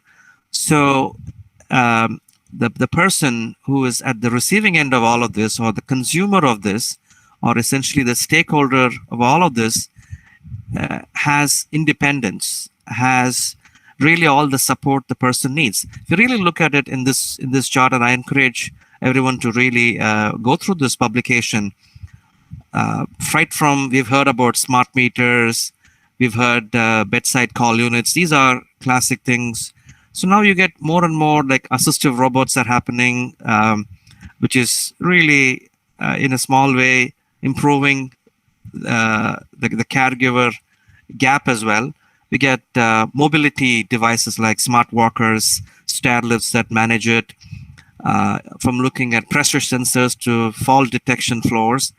And also, I think for patients who've just gone through a major procedure, there are devices that really monitor the biohealth collection devices, be it smart mirrors, be it wearables, contact and contactless. So again, it will be very difficult to summarize every single innovation happening in the world.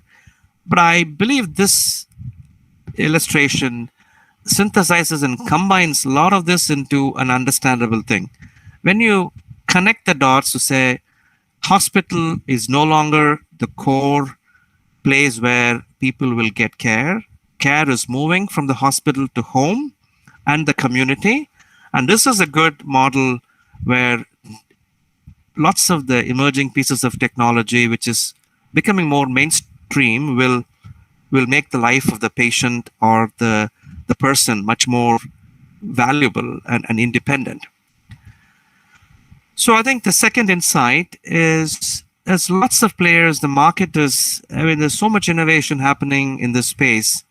But also the challenge is, just imagine a person really going and reaching out to 15 different players to get these 15 different services.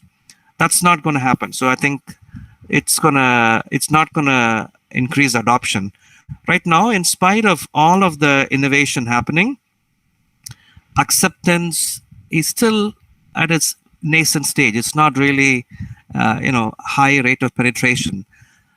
Innovators and entrepreneurs and startups and the ecosystem has to really consolidate and converge so that if you look at from a patient's perspective, they really need fewer partners to engage, technologies that do more than one thing, and there's a connectedness is more important.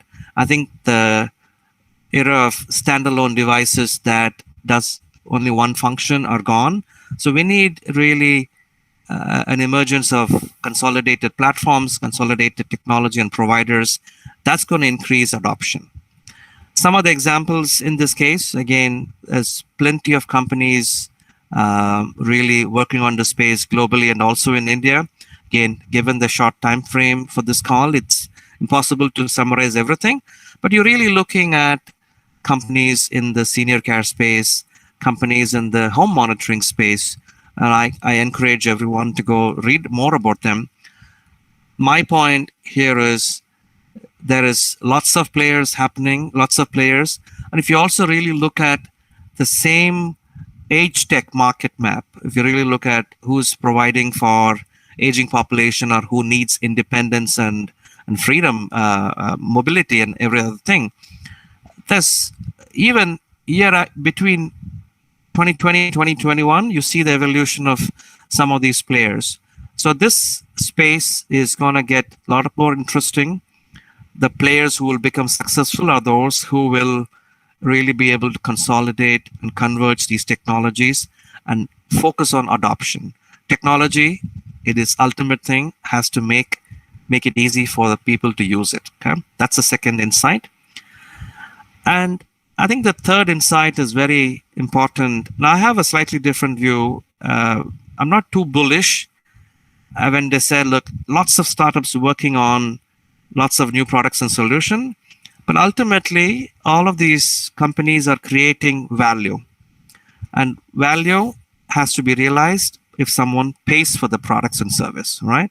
Either in the Western market where there's a central player, there is a reimbursement by the government or insurer, to paying for yourself, like, as in most cases in India, evidence of value, that's going to be fundamental. And I think a lot of these companies, startups, it's not just about creating a product, it's all creating about value and evidence of value to all the stakeholders. So that brings an important visual, so which is in healthcare space, especially this is a US example, is an AdvaMed source, but it's true for most countries as well. There is no one person in the healthcare ecosystem. Every person in this ecosystem is a stakeholder in a way, and every stakeholder's need has to be addressed in some form of shape. So I would encourage all the innovators and entrepreneurs and even investors to look at how a solution addresses these multiple stakeholders as well. So that sort of is where I see the major trends. I guess I have another 5 minutes or so. So one of the things we are looking at is a good case study. If I really look at the case study, this patient, 85-year-old person, looks at total knee replacement, has comorbidities, as you see from the case study. This is an actual case study. So when you look at the post-op day, and actually it's a good segue for Abhishek as well to talk about this. If you really look at the good post-op day, the patient was normal at discharge. The patient had access to a home nurse, but he declined. So on day 4, the patient had some redness, which is common signs of inflammation, not infection, but inflammation as well. On day 7, the patient really had developing signs of infection. So the patient was offered a clinic visit, but did not have access to go to the clinic. So here is where assistive technology comes in. For example, the patient had to really go to a clinic visit. Again, lack of services, yeah. So then over the weekend, infection developed really bad, and the whole story became that they have to replace the joint and really, come back, which is below par in terms of health outcomes. So the takeaways are, look, if you really look at a joint replacement surgery giving life back to a patient, you see those things in action, but also very basic things like, if an infection is developing, could we have detected it early? Yeah, and this is partially coming in the space of assistive technologies because it provides independence and empowerment to the patient. Unfortunately, in this case, the patient didn't have any support for an impending infection, neither mobility. So if you really look at other case where everything worked, this is a female patient with, again, a knee replacement.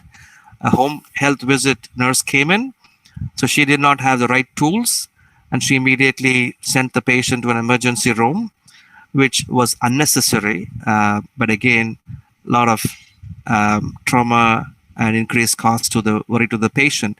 But both of these cases look at one major issue that's in healthcare space, which is infection post-surgery. Right now, about 2/3 of infection were detected after discharge from hospital.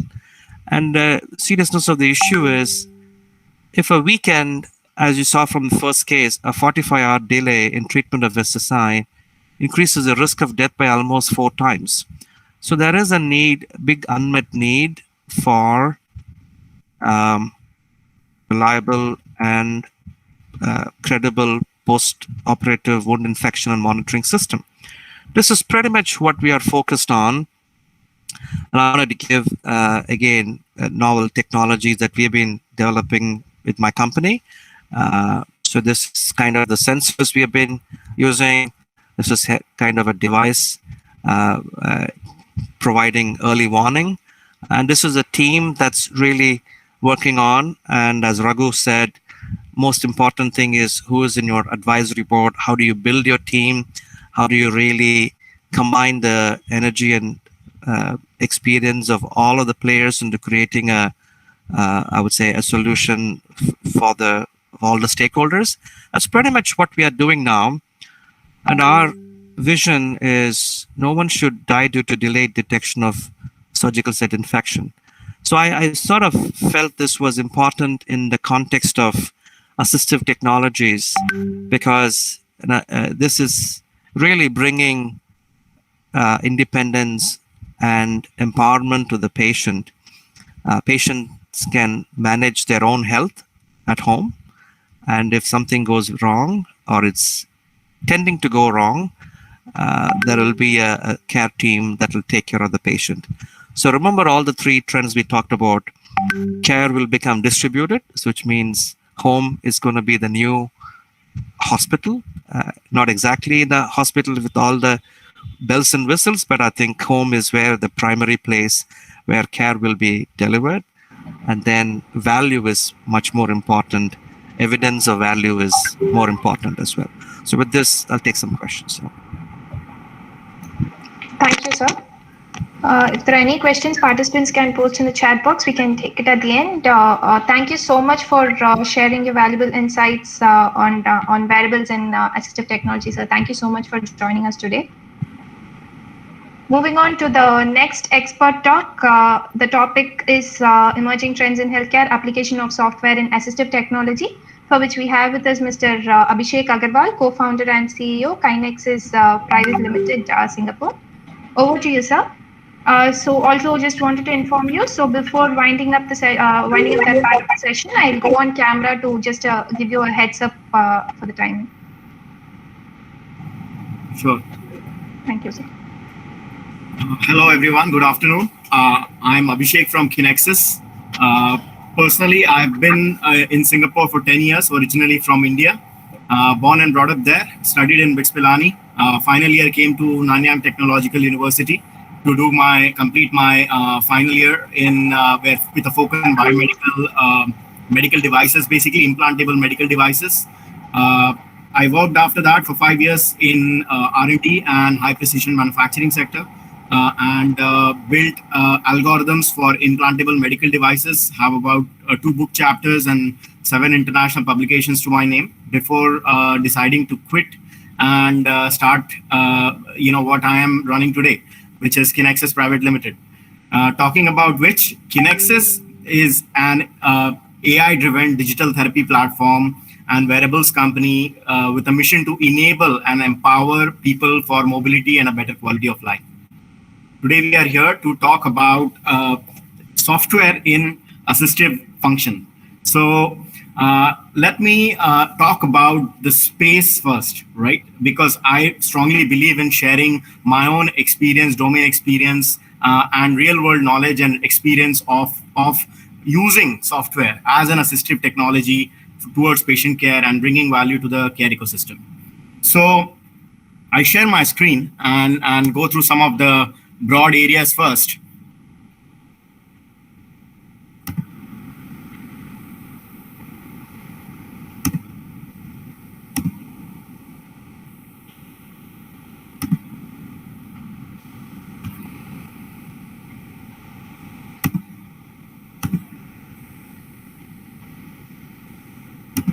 All right. So let's look at, my colleague Arun talked about a space in which 1 in 7 people are in need of an assistive technology.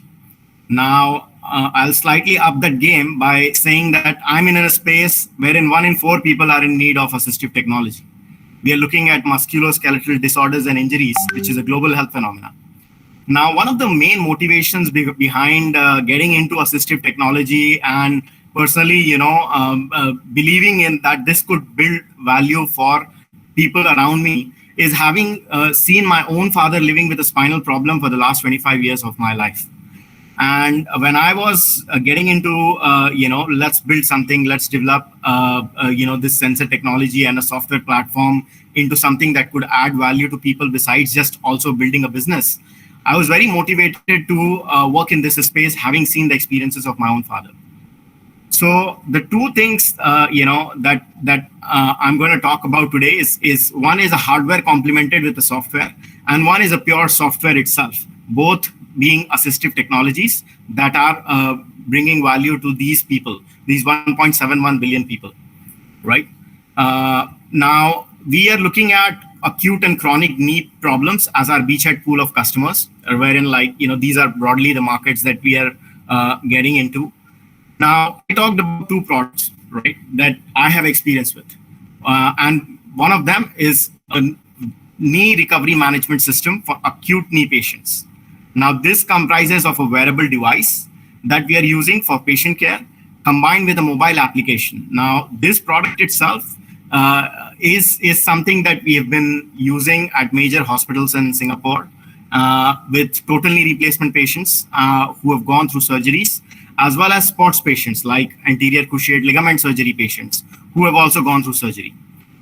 This device is a prescription device used by doctors on an 8 to 12 week period post-surgically. wherein for total knee replacement patient use it from week 2 to week 12, and ACL patients use it from second week onwards all the way up until full recovery, which is typically up to 12 weeks. Now, let me talk about the software first, because I'm here to talk about the software component.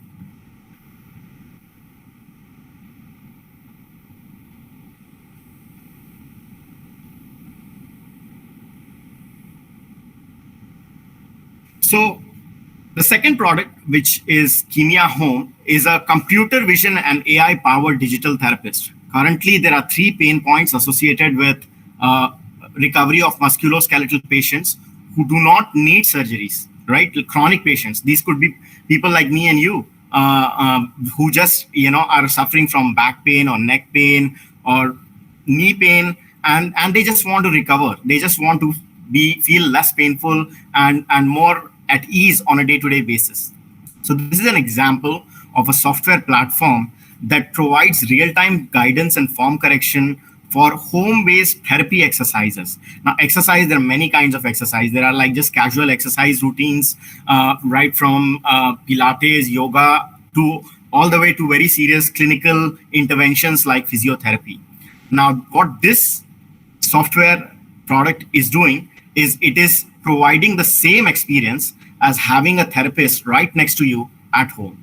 So providing real-time guidance and form correction, quantifying the quality of exercise and level of compliance of a patient, and providing personalized therapy for improved outcome, right? And these are the 3 things that we are looking at delivering to the patient with this software as an assistive technology based on computer vision and AI. Now, let me talk about pain points. 3 pain points that I see across the board, whether in developing countries or whether in developed countries, is number 1 is cost, right? In Singapore itself, we talk about a patient paying $150 to $200, which is roughly about 8,000 rupees for an 1-hour session with an outpatient physiotherapist at a private clinic. So this definitely is something that, a lot of dropouts happen because patients simply can't bear that kind of cost for an extended period of time, even though clinically recommended evidence-based therapy is at least 2 times a week for post-surgical patients. Most patients would consume 50% or less than that. Secondly, we talk about convenience. Imagine having your knee operated. Imagine having to take public transport or having to travel all by yourself from your home to a therapy clinic just to get a 1-hour session. The whole experience itself, the whole experience of going to a therapy clinic and getting the therapy and coming back itself will take 3 to 4 hours for most patients.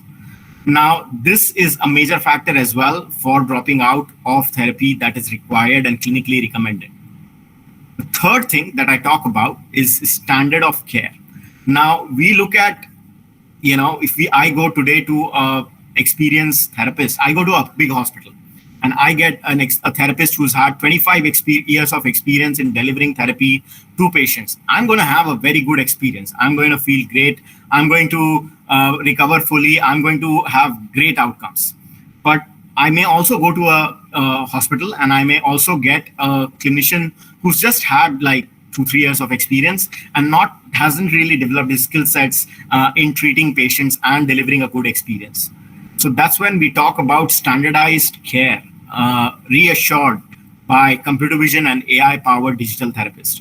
Because we are looking at data providing increasing amounts of data, providing increasing amounts of value, because the algorithm keeps learning and keeps improving, patients have a much better experience of therapy itself over an extended period of time.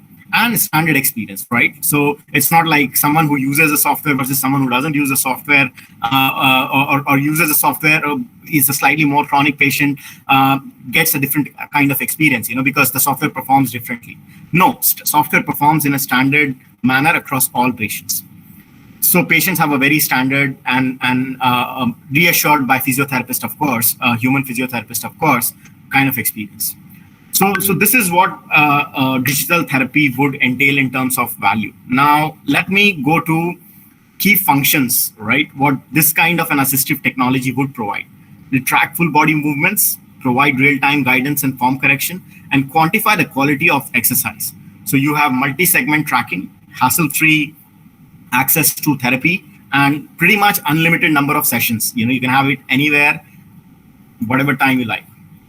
Now, Dr. Anand talked about technologies being low touch, right? Very important that technology that are there, telemedicine technology, healthcare technologies that are being rolled out in the market being low touch. So let me give you an example of a real-time demo of this kind of a platform and how low touch and how easy it is to access this. So I'm going to share my screen again. I'm going to turn off my video because this uses my webcam. And I'm going to show you how it works in action.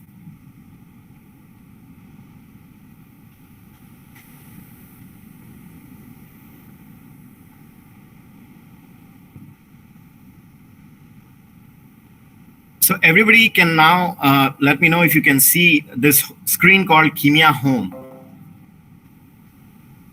Do you guys see the software?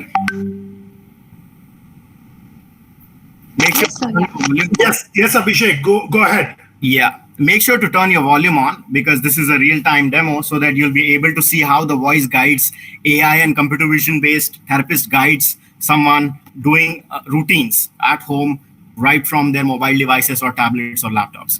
So simple basic instructions: ensure that no one else is in the camera frame other than you. Try not to stay too far away from the camera, and your face must be visible in the camera frame, and your environment must be brightly lit with a clear background.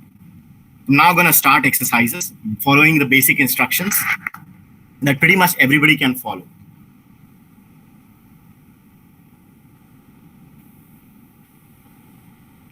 Do you now see a screen which has me sitting in it? Waving my hand? Yes. All right. Thank you, Dr. Anand, for the heads up. So I'm now going to do a simple workout called as knee extensions in front of you, right? So I'm going to use my hand to navigate the software. And let me point it to start next workout. So you're going to be seeing my knee, and I'm going to be doing a knee workout in front of you.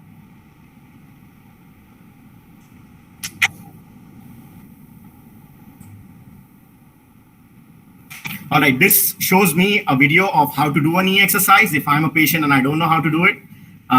So you can see the person right there in the chair. I'm just going to skip it because I know how to do a knee exercise. Welcome. Align yourself to the blue image on screen. Rotate your chair clockwise, diagonal to the screen. Straighten your leg at the knee. Your position. Watch the numbers on screen.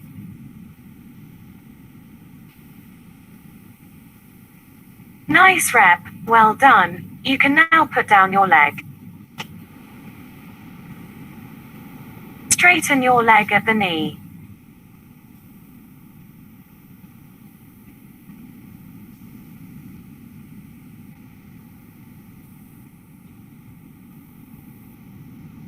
Straighten your leg some more. Watch the numbers on screen. But lift it higher and straighter next time.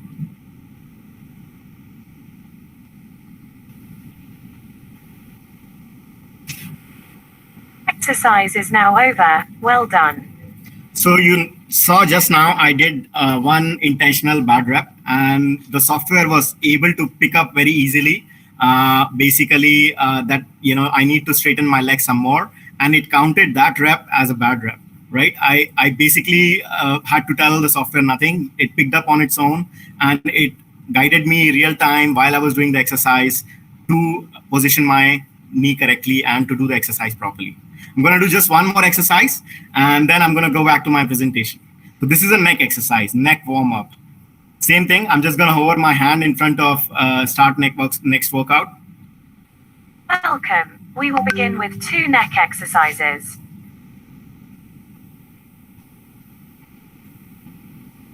Turn your body around and face the camera. Make sure your back and neck are straight. Avoid lifting the opposite shoulder.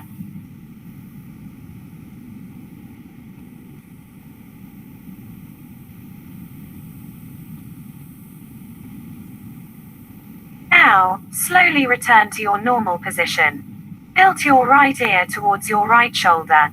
Feel the stretch at the side of your neck.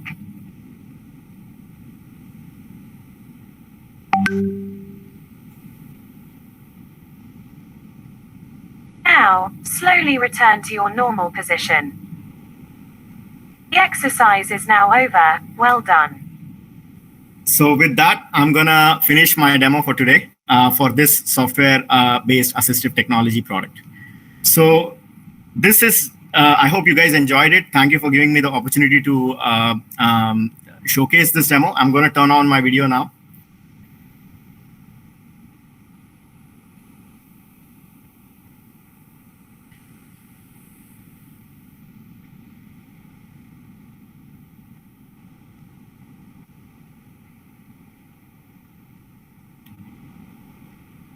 Hello? Yes, sir. All right. So I'm going to go back to my presentation now and share another example of an assistive technology, this time a hardware coupled with the software and some real world patient data and feedback, right? What happens when you deploy a hardware coupled with a software assistive technology and put that in the hands of patients, how they interact with the technology in a real world scenario. Sir, sorry to interrupt. Just to give a heads up on the timing, we can have it for another 3 to 4 minutes. Is that okay, sir? Sure. You know, the last bit, which is basically talking about an assistive technology with a software combined with the hardware. I'm just going to play a 1-minute video. And with that, I'm going to end my presentation for today. Let me know when you're able to see my screen and the video. Yes, sir.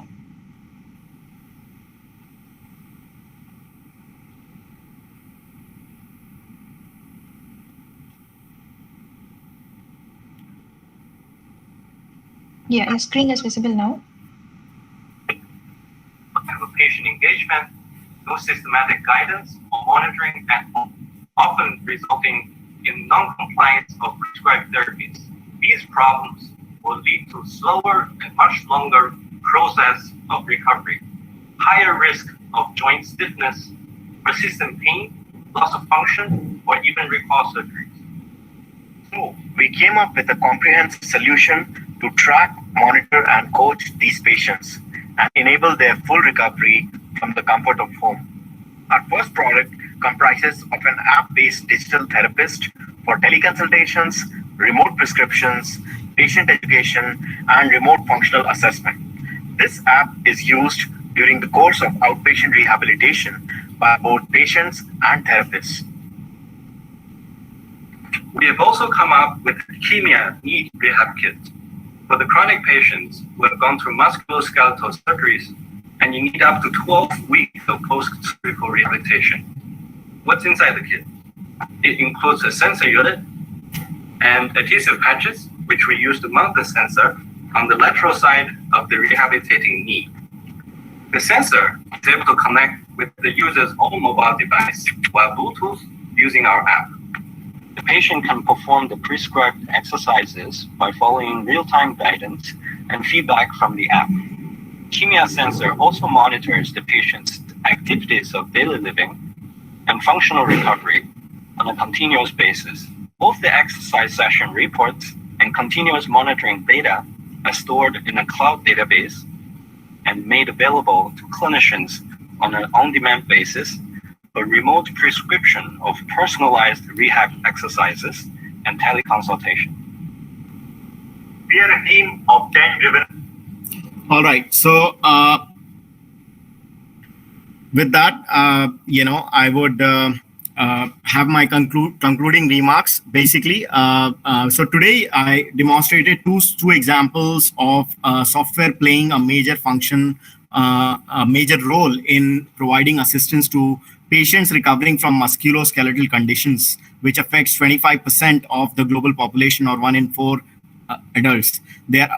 All of us, most of us, in fact, will suffer from a chronic or acute musculoskeletal condition throughout our lifetimes, and will need assistive technologies to provide value, keep us motivated, and recover from such conditions. Thank you today for the opportunity to speak here and share here. Thanks a lot, sir. Thank you for joining us today and sharing your knowledge on the field, and also thank you for introducing us to some new applications of software in assistive technology. Thanks a lot for joining us. So moving on to the next part of the session, we have two other startups to share their product demo. So first, I would like to invite Mr. Prem from Verena Haptics. So we can, due to a short of time, we can have the demo for like 8 minutes, and we can move to the next part of the session, which is the panel discussion. Over to you, Mr. Prem. Yeah. Yeah, I'll just give a heads up when it is 6 minutes so that we can wind up by 8 minutes. Okay? Yeah, okay. Is my screen visible? Not yet. Yeah, it's visible now. Okay.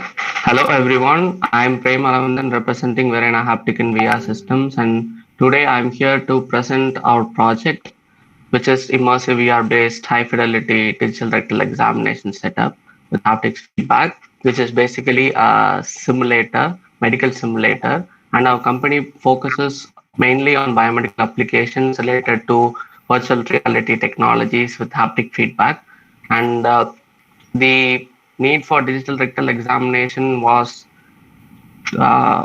proposed because prostate cancer is the second most prevalent cancer in the world, and that is the conventional method that is used to diagnose the stage of prostate cancer is very subjective, and there's no proper training provided, and because of that patients are requested to go take an MRI or ultra-rectal sonography, etc.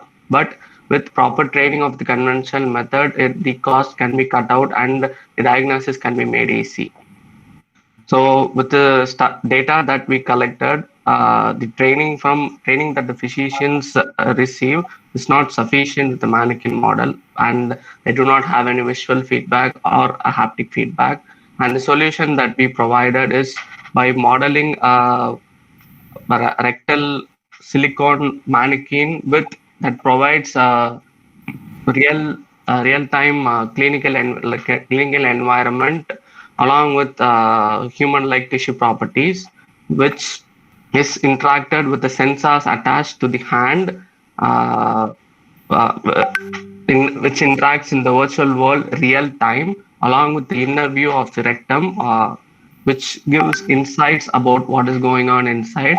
And we have different types of prostate modules which can be changed during the procedure that will simulate the types of cancer stages and help the physicians learn during their training.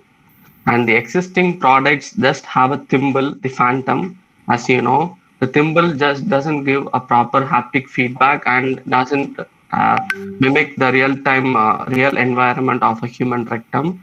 But in our model, we provide the 60-degree of freedom along with haptic feedback that can be interchanged within the mannequin model. And this increases the hand-eye coordination and reduces the error trainer and trainee. And thus we provide a recorded simulation that the user can follow when they do the simulation. And going with the demo, a 30-second demo. Let me know if the video is playing. Yes, it is. Yeah, okay. Going from the first. This is the user on the left bottom corner of the screen. They are inserting the hand inside the rectum in real world, and they are just looking at the screen display monitor, and they're not looking at the mannequin. They're inserting the hand inside and feeling the prostate, the haptic feedback of the prostate by palpating it. This gives the hardness of the prostate and helps us detect the stage of cancer. And these are the stages we went through to create this product. And as you can see, this is the virtual environment that gives the picture on the right side, gives the inner view of the rectum, what is going on inside while the palpation is done. And this is relative to the pressing of palpation of the prostate in real time. This deformation happens synchronously depending on the stage of cancer. And this is the model that is placed inside the mannequin of the butt model. This is the rectum and the prostate, which is inside. And the prostates were designed based on, initially we had spring models, but now we have moved on to silicone balls that is created based on the viscoelastic properties of the real prostate. And this is completely wireless. It is 360 degree of freedom. This is not a constrained 3D space. It gives the user the a good feeling of having simulation training with the simulator, and it includes just 3 sensors, and we have made it cost effective. As you can see, this is the rectum and prostate model, which will be placed inside the butt model of which replicates the human-like environment. And this is the interaction of the UI. And we are not. This is not the final product yet, and we are going to move in the future towards detection of ovarian cancer, stool management, and the detailed study of rectum anatomy. And this can be a perfect simulation tool for any clinical diagnosis or learning procedures. This combination of sensors and haptic feedback can be used in any field of clinical diagnosis, and we are hoping to do that in future. That's it. Thank you so much. Thank you for having your time listening to this. Thank you, Prem. Thank you for the quick demo and explanation about your product. Moving on to the next startup, we have with us Avnish from Neos Health Tech. Over to you, Avnish, for a quick demo, so we can have it for 8 minutes. I will give you a heads up by the end of 6 minutes. Perfect. Thank you so much. Hello, everybody. I hope you all have had a great day. I'm Amrishar Parekh, CEO and co-founder of Neos Health Tech. Neos Health Tech works towards combining the power of technology and healthcare for exceptional patient care. Today, we are fighting the problem of access and accumulation of radiologists and access to scan centers. We are doing this by building AI-assisted diagnostic tools, and that's what I intend to show you today. I'm just going to share my screen.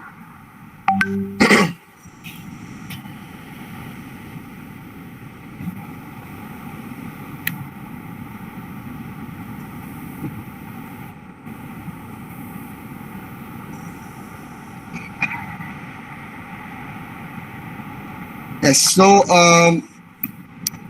we currently have a web page, and going forward, we might have a software on-premise as well. This is our first dashboard, which is shown to the radiologist, where we have 2 options. We can either manually upload the scans depends on if the doctor needs a second opinion or not, or we automatically integrate ourselves into the picture archiving communication system of the scan center. And we retrieve all the relevant scans, which can be run through our AI models.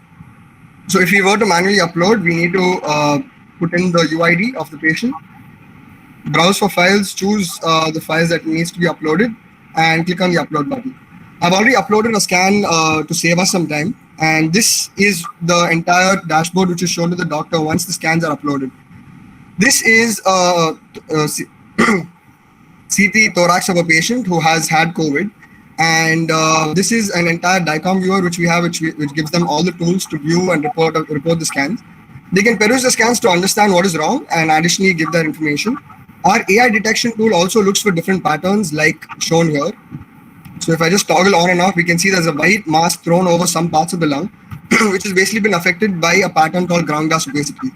We've also trained our algorithm on other patterns like crazy paving patterns, consolidations, etc., to basically cater to other abnormalities in the lung as well. Once the doctor or the radiologist is convinced with what they have seen and they want to go forward and report the scan, we have introduced a structured reporting system using which they can report for any part of the lung based on any other findings that they've had, along with an auto quantification which is provided by the Neos platform. So each lobe of the lung is quantified as per the lung burden volume, and we also correlate that with the CT severity score. Once we have done this and the doctor is confident, they can generate a report. This report can be either sent to the doctor or the patient, or printed to keep as a hard copy. That is our entire platform. And as we speak to doctors and as we understood the entire customer market, we understood that our product offerings or the value that we can deliver to the patient is much, much higher. And with that thought, we are expanding our product offerings to provide a VNA system as well, where we can get multi-vertical information for the patient and build an EMR for the patient as well. And going forward, because we have all the tools, we will be able to cater to periphery scan centers to provide them quality reporting as well. With that, I conclude my demo. Thank you so much for the opportunity. And if we have time, I'd love to take some questions. I think we can take questions from the startup and the two speakers who have just now spoken while we wait just for Ajay to just join us. He's just going to join us anytime now, as he's the panel coordinator. Sure. So are there any queries from the participant side to the startups?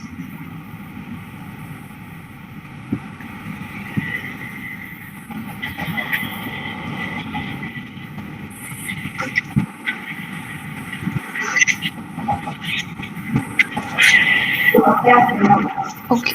Actually, I have one question. So, how did you actually manage to find your customers, and how do you create the customer environment if you're selling your product? Sorry, ma'am, can you repeat the question? No. How do you actually reach to your customers and the customer environment? How to develop that? Okay. Is it directed at anybody, or can I take that question? Yeah, you can answer that. Sure. So initially, while we ventured out into the market, we had to do a lot of cold calling, a lot of just walk-ins to the scan centers. And once we started building a relationship with them at the second or third meeting, that's when they started giving us insights to actually change or add in terms of features. And what also helps is that one of our team members is a doctor, and he has scan centers in Ahmedabad. So using that reference and using the basic understanding we have of the market, we're able to penetrate the market with much more ease and also speak to them and have fruitful conversations. How do you price your product? Like, now that you know your customer base, then how did you price your product? Our current pricing strategy is based off our competitors. We are using a small reduction in the price from what the competitors are offering, because on the long run, we are still unit economic positive. And even with this process, it's sort of a trial and error process where we speak to the customers, we give them a certain price point, they negotiate, they tell us it's too high, it's too low. And with that, we also understand what the right pricing could be going forward. Thank you very much. Thank you. Prem, would you also like to throw some light on that question on how you decided to go along with your pricing strategy, and also how are you reaching out to your customers? Yeah, sure. With the pricing strategy, actually, before starting the process, we compared with what the features of the products out there is, and how priced it is, how much cost it takes to have a simulation which is restricted only with the haptic feedback and not the visual feedback. And we decided to overcome that obstacle with providing how much interactive a simulation can be done. And we formulated what sensors can be used and what materials can be used and how much cost it will take, as our goal was to provide a cost-effective product. I'm not sure if I can tell out the cost of it, but we actually built it 1/3 of the current market price of the products of the competitors, because we managed to build a product based on sensors that are affordable and efficient. And that was the key for developing a cost-effective model. And about reaching out to the customers, we have a good team of mentors, and with the help of them, we were able to reach and go to the hospital, discuss with the doctors, discuss with the medical institutions, and have interaction with the students. And this gave us insight that our product will have a great future ahead in the medical industry. I hope this gives. Well, thank you very much. Yeah. It was very useful. So there is one hand raised by Mr. Jaikumar. Mr. Jaikumar, would you like to go ahead with your question?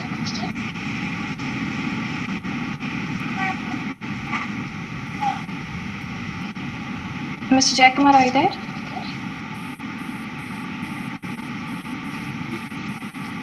Okay, if not, if there are no more questions, thank you, Prem and Avnish, for joining us and answering the questions, and also for the... Ajay ji is here, so we can start. We are on time. We are running well. I know it's very unusual, but HTIC is always on time. So thank you for the opportunity. Yeah. Thank you for the opportunity. Thank you. You're welcome. And over to Arshini to handle. Hi, Ajay. Ajay ji, how are you? You are on mute.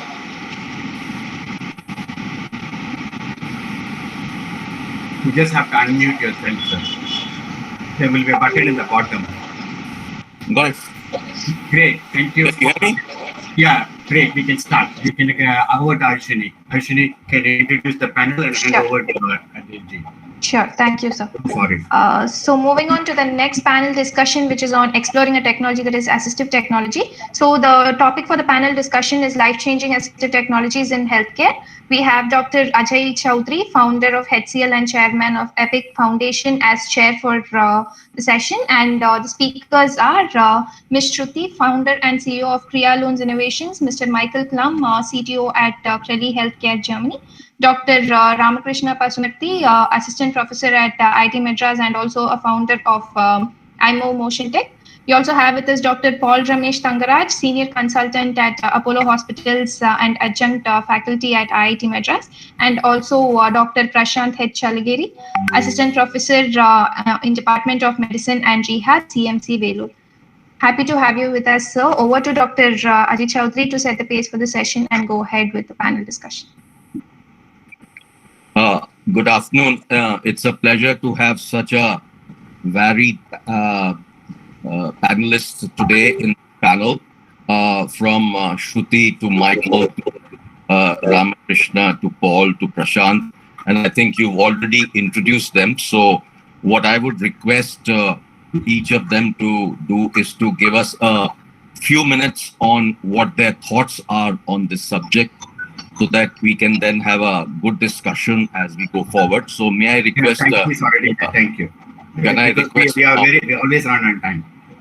Thank you. Bye. Can I now request Shruti to give us a view of what are her thoughts on this subject? Good morning, everyone. Thank you, Muthu, for giving me this opportunity. Good to see you, Ajay sir. Giving a brief about myself here and why I'm speaking. So I have been a medical advisor in my past career. I now run an engineering and product development company. We do exclusive developments in healthcare sector, from diagnostics to assistive devices using IoT and various technologies. So that is what the company has been up and running. We have a US based company. It has been working with startups, with with medium and small scale industries since quite some time. And my experience in more than 15 different therapeutics brings me to speak about what are the various sectors in which the next wave of assistive technology will be needed mostly. So I am going to open this discussion by saying that as far as I have observed and as far as we have combined the experience of therapeutics and diagnostics together, the next wave of assistive technology is going to go more on the preventive side. That's number one. If you want to talk about the therapeutics side, it is very, very needed on autoimmune diseases, so rheumatics, then orthopedics. So that is one way where a lot of innovations are possible, and we have seen a lot of startups bringing in innovations in orthopedics, in rheumatics, and stuff like that. So that is what the next wave of innovation is. On the preventive side, there is so much which people can do on in cancer, in diagnosis of early stages of cancer and autoimmune diseases.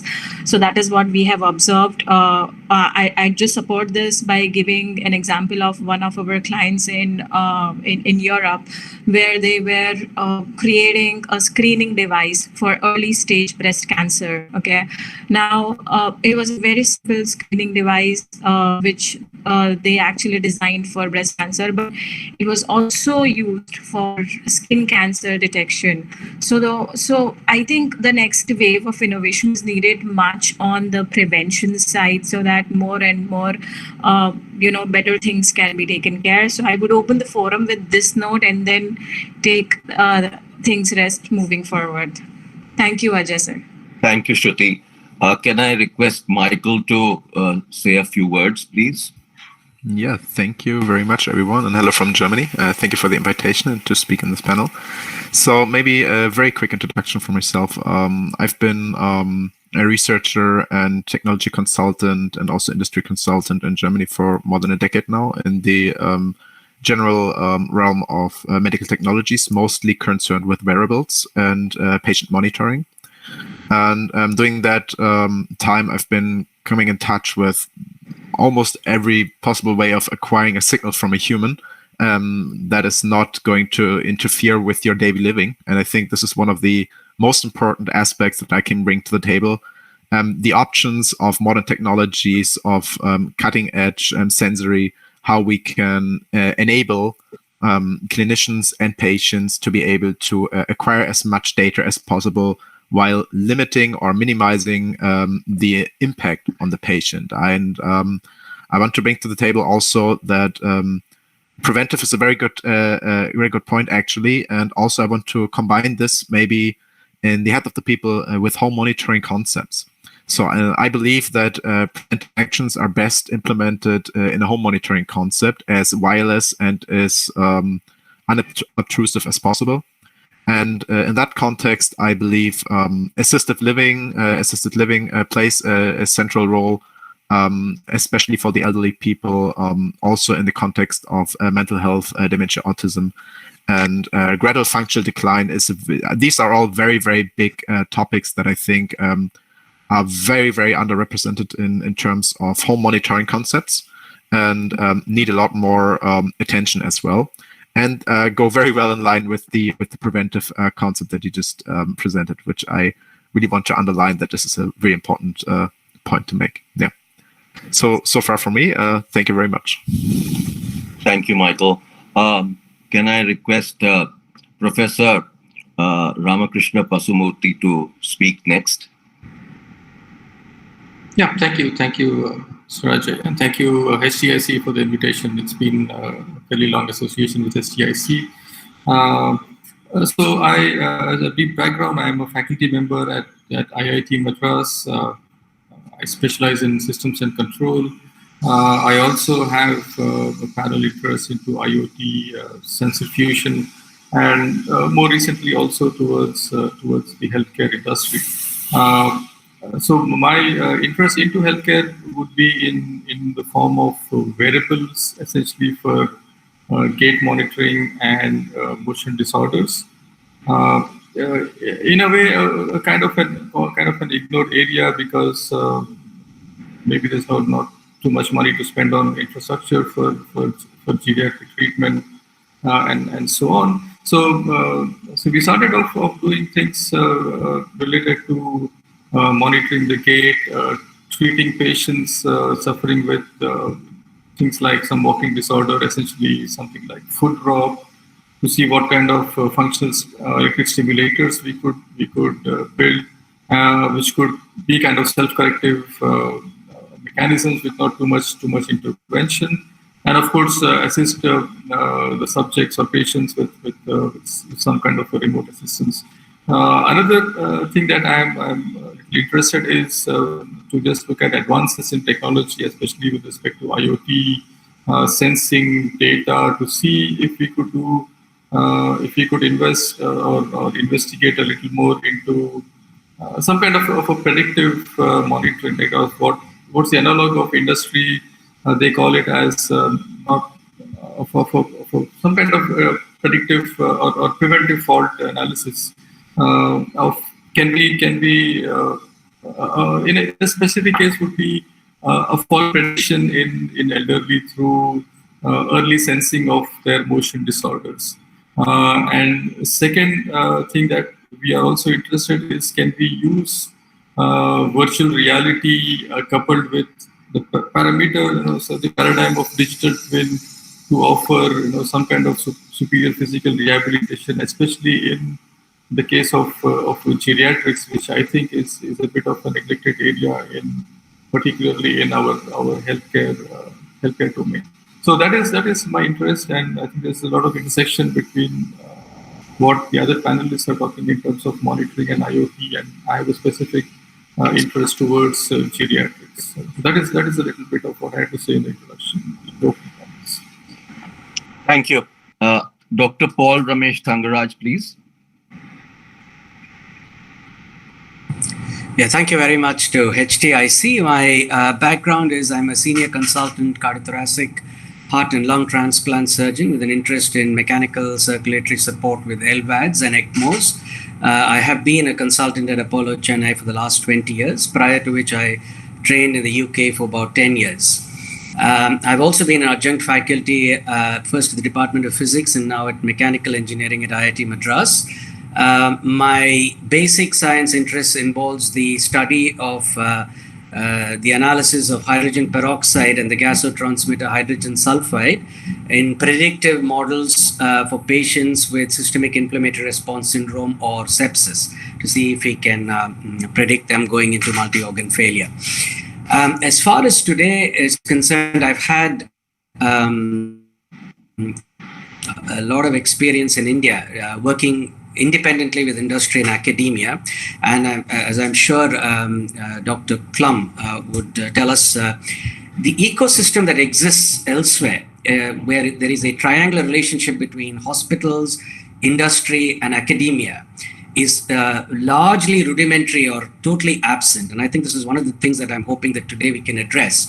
And also, I do have an interest in developing low-cost technologies in ventricular assist device as well as ECMO. This particular COVID, we run the ECMO COVID ICU at Apollo Chennai, and this particular pandemic has really shown that the huge cracks in availability of resources, and I'm not even talking about money, even with patients with money, it just seemed that they had no access, and that is where I think industry really has to boost up its interdisciplinary work. So this is what I'm thinking. Thank you. Thank you. Dr. Talagiri, please. Could you please give us a view of what you're I'm associate in the Department of Information Education. So this, I believe among the panel members, I'll be the one who would be working with the end users of the assistive technology, because I basically part of the branch which people with with.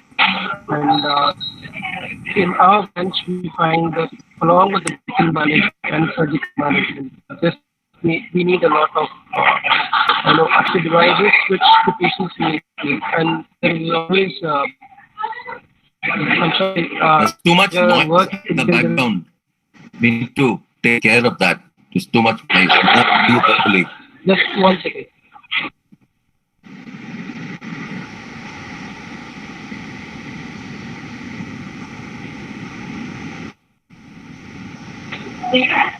So can you hear me? Yeah, there's still background noise, but yeah, still a problem. Yeah, I apologize for the poor network. I had the system with laptop and everything, but something went wrong. So this will be okay. So as with respect to assistive devices, the technology, the technology is developing at a rapid pace, and there is lot happening, but there needs to be a standardizing, and I think globally even WHO and governments like Government of India have now started actually listing what are the necessary assistive technologies that are needed for all the different patient groups, which could include many disabled population and all. So when I think we just wake up now, and that's what the WHO also thinks, that about by 2030, global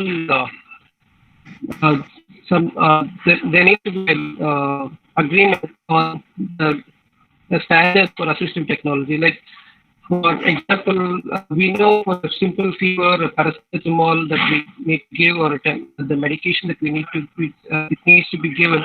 It needs to be dosed like this. But with respect to assistive technology, again, there's no specific standard which is being defined by any government or any authority as of now. Slowly, I think, are progressing towards that.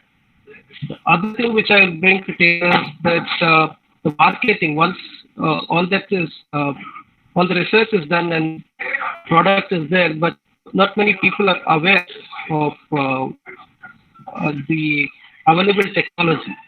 That includes even doctors or the people who are supposed to tell the patients. So the users for the clients for the assistive technologies are not at one place, and the knowledge of such a technology, availability, and all those things would not be there. Probably more of conference like this and more interaction, as Dr. Paul said, the triangular, the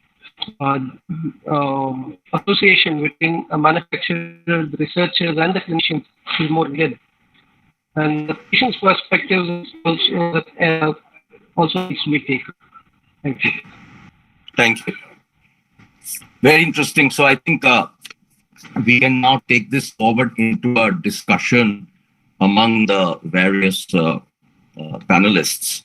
May I suggest that we start to look at this whole area of assistive technology through multiple routes. And one of the routes that we need to look at is probably the area of IoT and wearables.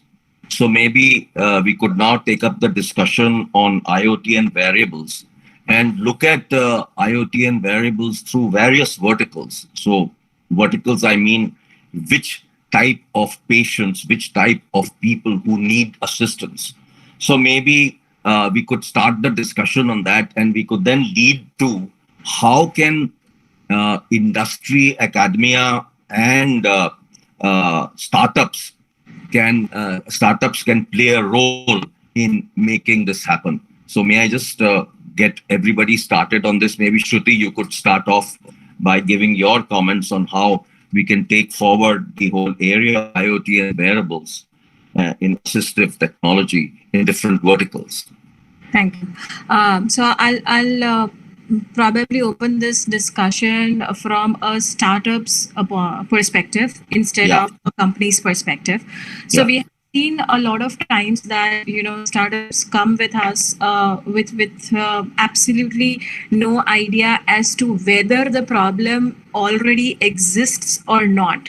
So the idea looks fancy on the surface, okay? That they want to create a ring, or they want to create a smartwatch which can do those kind of parameters, but then it's not actually an innovation which you are talking about, okay? I'll give you a very small example.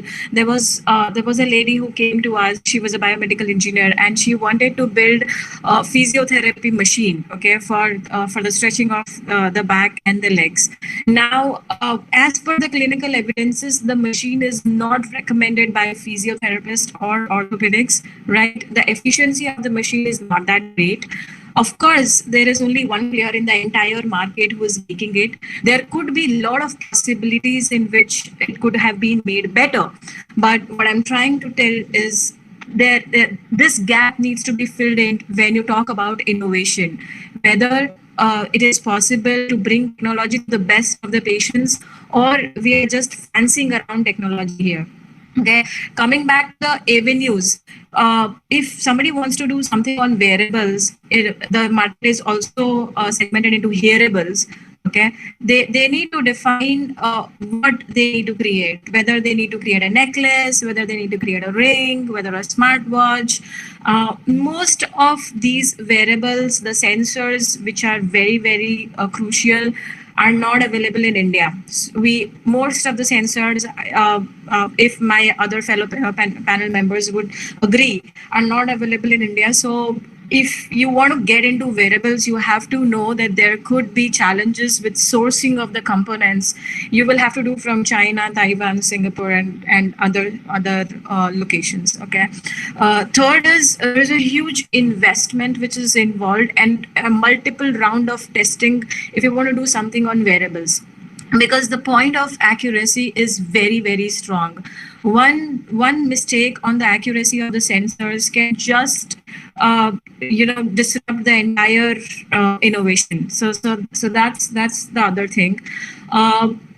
As far as the sector is concerned, where wearables can be utilized more is, of course, as I mentioned, in rheumatic disorders. So for patients with motion disorders, for orthopedic patients, for patients with back pain and stuff like that, we developed a machine, and I would be pointing Mr. Prashant's comment here.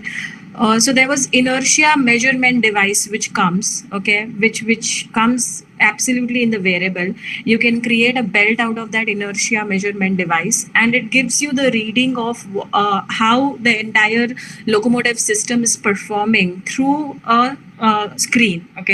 So I think that those kind of things are the ones which we need in the market, where you can just help the patients build a better life. So again, that comes in diagnostic also, and that comes in better life sustenance of the patient also. So those are my 2 cents. I guess I can speak more and more, but that would just go haywire instead of filtering out. So yeah. No. I think, Shruti, you highlighted some very important points, and I think startups need to very clearly define the problem. And then after having defined the problem, then only they should proceed to create products, rather than, create products and then look for a customer. So I think that's really the challenge that you face from some startups. Because the problem is, sir, that a lot of startups come from a background of engineering, come from a background of different backgrounds. They are not aware of the compliances. They do not read the medical efficiency reports. So just like we have medical efficiency reports, drug versus drug, we have for devices versus devices also, which needs to be considered when you actually want to innovate something. So, Michael, what are your views on this? Because I think you were also talking a lot about this whole idea of wearables and patient monitoring, and talking about how to impact people who need assistance. Exactly. Thank you. I want to make directly a comment on the last speaker. So I think the problem that we see here is the market pull versus the technology push. So in general, I think, being an engineer myself with a long history of developing systems, we get into the mood of thinking we have this new great technology, but nobody really knows about this, and we try to bring it to the table to the clinician. But leaving completely the angle of the clinician, or of the healthcare system in its whole concept, that actually the other way around it should work, right? We should first identify a demand, and then ideally have the technology created. So don't get me wrong. I also think that also independent technology development should happen.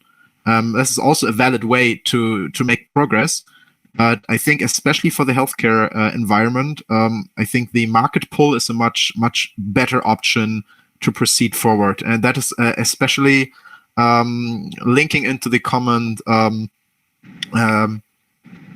that Dr. Ramesh made, the triangle between industry, clinicians, and research. It's actually also here in Germany, I can tell you, it's also a problem. We develop awesome technology, but the clinicians don't know what is possible, and the clinicians have problems that we don't know about as researchers.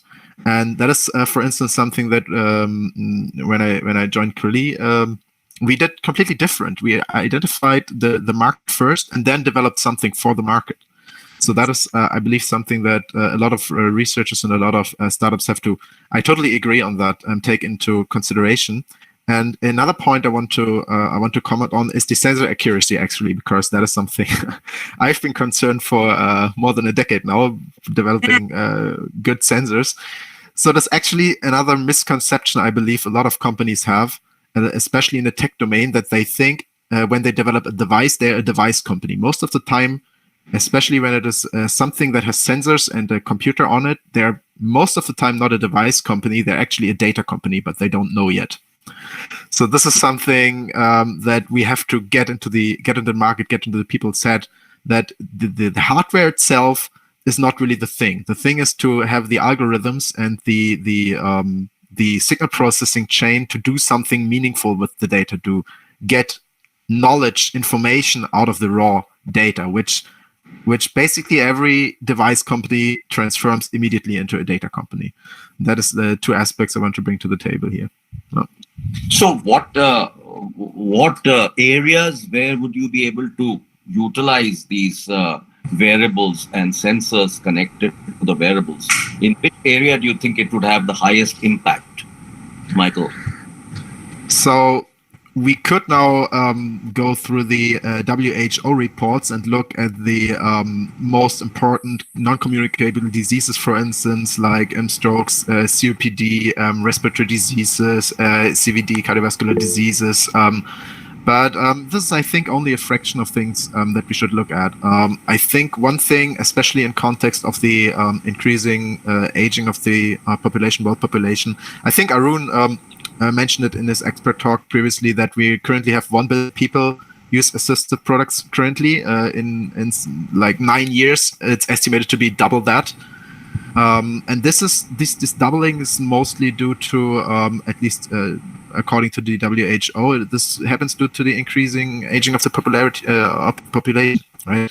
So I believe that is market that is huge. It's a huge unmet need, and it is just a lack of awareness that we're dealing with. So, and to be more precise, assisted living is really something that I think will benefit a lot by just a small variable being able to track, be it a falling sensor, which is a very, very common problem, right? If an elderly person falls to the ground and some breaking bones, can get very tedious to heal and is oftentimes almost a death sentence.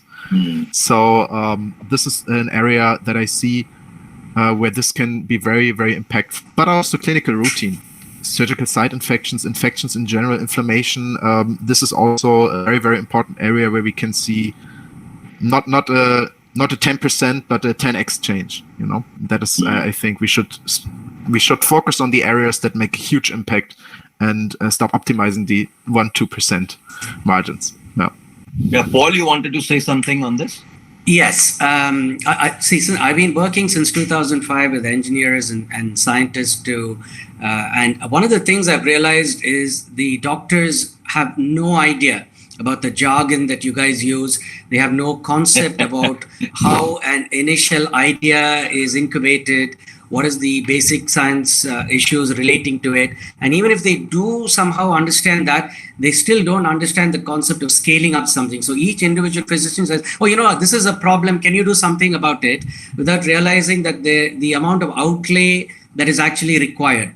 And conversely, the other problem I've seen from the engineering perspective is that you don't understand a lot of times what happens in the real world. So the landscape of medicine is actually has changed enormously. I became a doctor about 30 years ago. It is unrecognizable today from what it was in the past. So literally a lot of hospitals, both in the West and even here, are really moving away from chronic care in hospitals. We very rarely have patients in wards who are not really, extraordinarily sick. Most of the other things can be managed at home, and that's where your variables come. The one problem with variables in chronic diseases, I'll come in a minute to the acute diseases issue. The chronic diseases, you have now invented a whole lot of variables. You've deluged us with a lot of information. So there are now two subsets of patients. An enormous majority of people who are worried like hell, basically the worried well, and they are constantly calling their doctors. They're constantly worried that if he's had a marathon run and his heart rate has not come down within like 5 or 10 minutes, and there's an immediate phone call saying, should I get admitted? Is this an arrhythmia? And the rest of it. So this has actually put an enormous stress on doctors and on the patients. So that is one aspect which I think needs to be addressed, because it's very difficult once the information is out there. Who is going to actually act upon the information? And if I do receive a phone call saying that the heart rate is high, and I say, just wait for some time, and the patient drops dead, am I medico-legally liable because I've not examined the patient after I have seen something on the sensor or the wearable that has shown what might not necessarily be a complete abnormality, and which, in old day medicine, we would just wait and watch? Can I still do that? That's one aspect. The other aspect is the false negative. You're talking about sensitivity and accuracies of the information that comes in. Supposing a patient has a serious arrhythmia, but you're not able to capture the data or transmit the data in time, and this happens in LVADs a lot. The left ventricular assist devices that we have send out a whole lot of information back to the company. The company then processes it and gets back. Sometimes, at least in the old days, and by that I mean about 5 years ago, there'd be a huge lag time between that information coming back to us. And in the meantime, if the pump had run low or there had been clots and we had not acted upon it and the patient had a stroke, this is a very difficult gray area. Whose fault does that actually become? I mean, in addition to the fact that we haven't helped the patient, this is a medico-legally an issue. Now, as far as acute care medicine is concerned, and this is especially applicable to India, but I'm sure to other countries as well, once the patient is passed through the acute phase, hemodynamically they become stable, but they still require some form of support. Now, even a whole lot of ventilatory support can be done in the home. And a lot of the patients, especially the more well-off ones, tend to get all of these equipments at home. And even the middle-class ones, because it is still a significant saving, or a 1.5 lakh to a 2 lakh per day bill in ICU, it's still a tremendous reduction. And there, I think this kind of remote monitoring technology with the doctors sitting in ICU, but the patient at home, smart beds, smart monitors at home, a home ICU setup is, I think, the way forward, because the costs are just going through the roof. Yeah, but this whole issue of assistance at home with remote monitoring piece also has its own issues, isn't it? Because the real problem that will come again is that availability of the specialist or the doctor at the particular time when an event occurs, for example. Yes. So what we tell patients who end up going home and we are remote monitoring is that there is a limit in acute situation of how much can be done. They do understand that it will not be the same as being able to go on ECMO quickly or having a whole team of people able to defibrillate them and the rest of it. So they do understand that there is a limitation. However, the cost is a big issue, and some of these patients do accept that risk when they go home. Yeah, but I guess now there are also agencies that are available who provide people at home also when you actually put equipment at home. So I think that kind of, organizations, for example, like Portia, they provide these kind of support. So I think combination of that with the remote help from the doctor would probably work best. I just have one more thing which I think is quite important. Companies make very good machines, but at least in India, with the imported ones, even the local ones, the moment they break down, there's almost nobody to repair it. They have no concept of it at all. And there are extremely expensive beds lying around in Apollo, I know, where we have no technician available who knows how to fix it. So that's another challenge. I think that's really, actually, if you look at it, maybe I'll throw this to everybody on the panel. I think pretty much today, 80% of our medical devices are pretty much imported. And there is very little work that is going on in terms of really making domestically designed products. And I think that is where startups need to step up and seize these opportunities. Sometimes you have to look at a problem, and then the startup can actually work together with various people in hospitals, etc. That's part one. Part two, there's an interesting situation where Apple is concerned. When Jobs was making a couple of products like the iPad, he said, my customer doesn't know what he wants. I'll decide what he wants and I'll tell them what he wants. So, there is this other approach you can also take where a designer can actually create a solution. Shruti, you had something to say on this. Yes. So Since I run a design and engineering company, we do a lot of things like that in the company. All right. One of the reasons, you don't see a lot of indigenous devices being developed is because the entire fiber, which is approved by the authorized authorities, is not available in India. Okay. So which is one of the reasons people get it from outside. So either you will see assembly happening in India, or you will see a lot of components or a lot of fibers being imported from different countries to India. So, Ajay sir, I guess it's a very fundamental problem. Even if startups enter in that category of having an entire indigenous development, it is not possible because we do not have resources to do that. So that's one. If anyone would disagree, I would be happy to move forward. Maybe some Professor Pasumurthy, you may have some comments on that. Yeah. Okay. So I've been listening carefully, and especially about this triangle between academia, doctors, and so on. So I just share my general observations, especially with respect to wearables, the technology, the target users, and of course the doctors. So first, I think. In some sense, doctors may not be very open to using modern technology. Of course, testing issues and all will be there, and they may not have the time and patience to just go through millions of trials before we go to certification. Second, might be that if I say, for example, this gentleman from Apollo may not agree to this, but I think the investment in research in this direction may not be like I've been talking to doctors, and for them the objective of Apollo might be to maximize by throughput by serving more and more patients, and therefore if they can serve 10 patients by this remote monitoring, they would be okay doing that, than just investing in new technologies which I might be able to serve my local population, than buying something from outside which is definitely expensive and which may not have the required support here.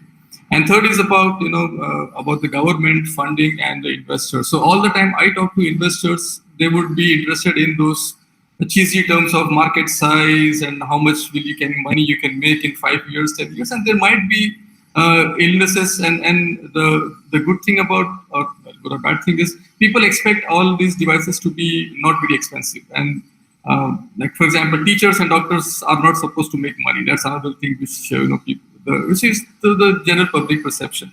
So I think the biggest hindrance is about availability of doctors, the risk appetite of investors and the government into technologies which may not make too many profits initially to begin with, and that's kind of addition to what Ms. Shruti was saying, also in addition to availability of components and so on. So my complaint is just the risk appetite of the market into technologies which are not, which won't give as much returns as an iPad, because people don't need, they would still buy an iPhone. I mean, I have an iPhone, but I just use the basic features of what, you can use for a 10,000 rupee Android phone.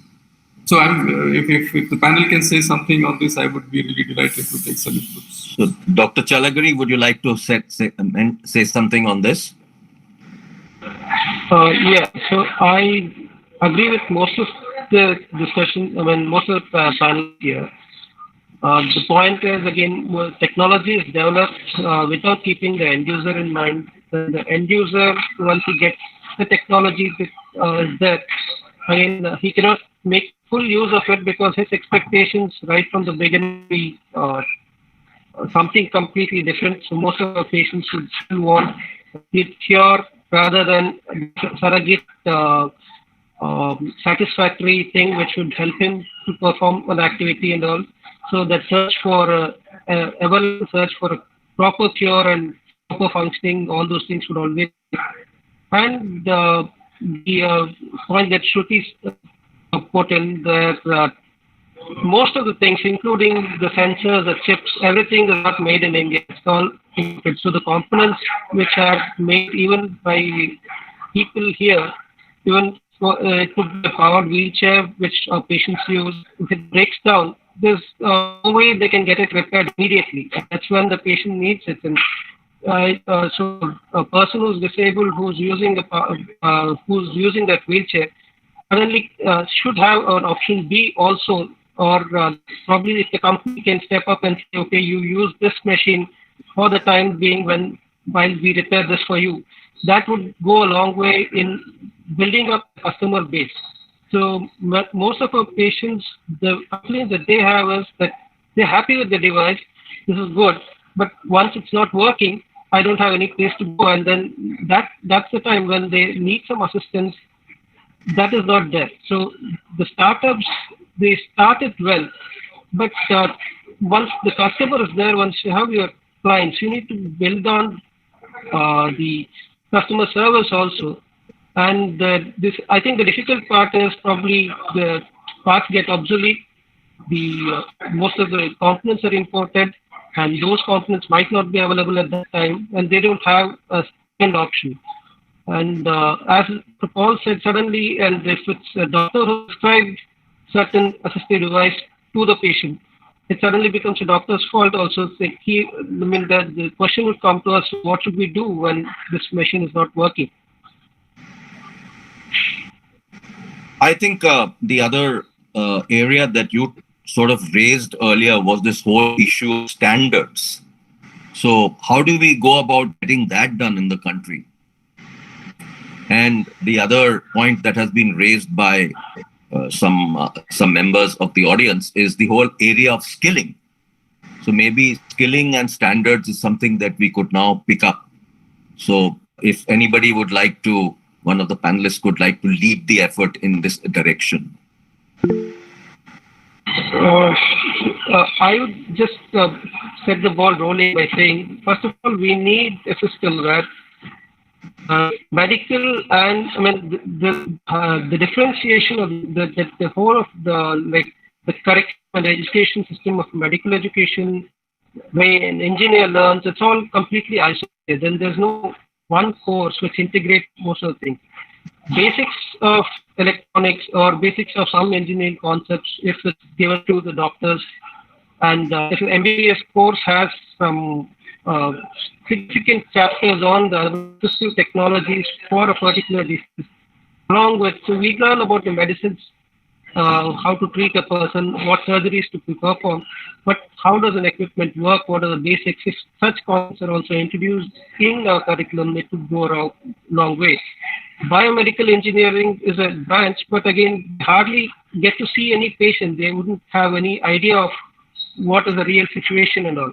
Most of the time, many times, people come to us with the concept of building something for a patient based on what they watched in the movie. Like we had a bioengineer who wanted to build a specialized wheelchair for a tetraplegic. He thought the tetraplegic would not be able to move any part of his body. So his concept was he built a hack which would control which would sense that head position and then move the wheelchair and all those things.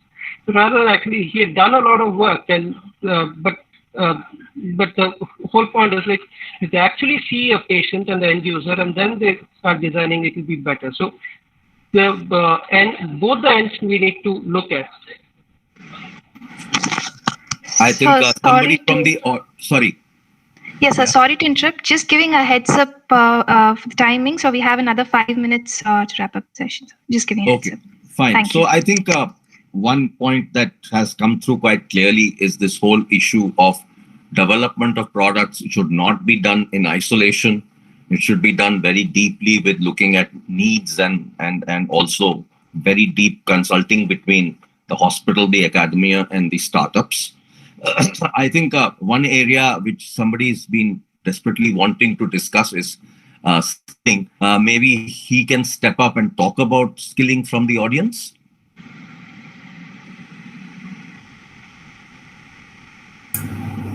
Yeah, Ajayji, actually, my name is Dr. Anand from Singapore. Yeah. And I invest in medical startups. I've been doing this since 2000.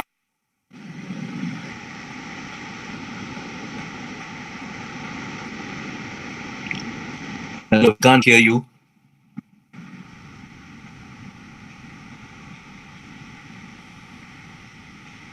I think we just lost Dr. Anand.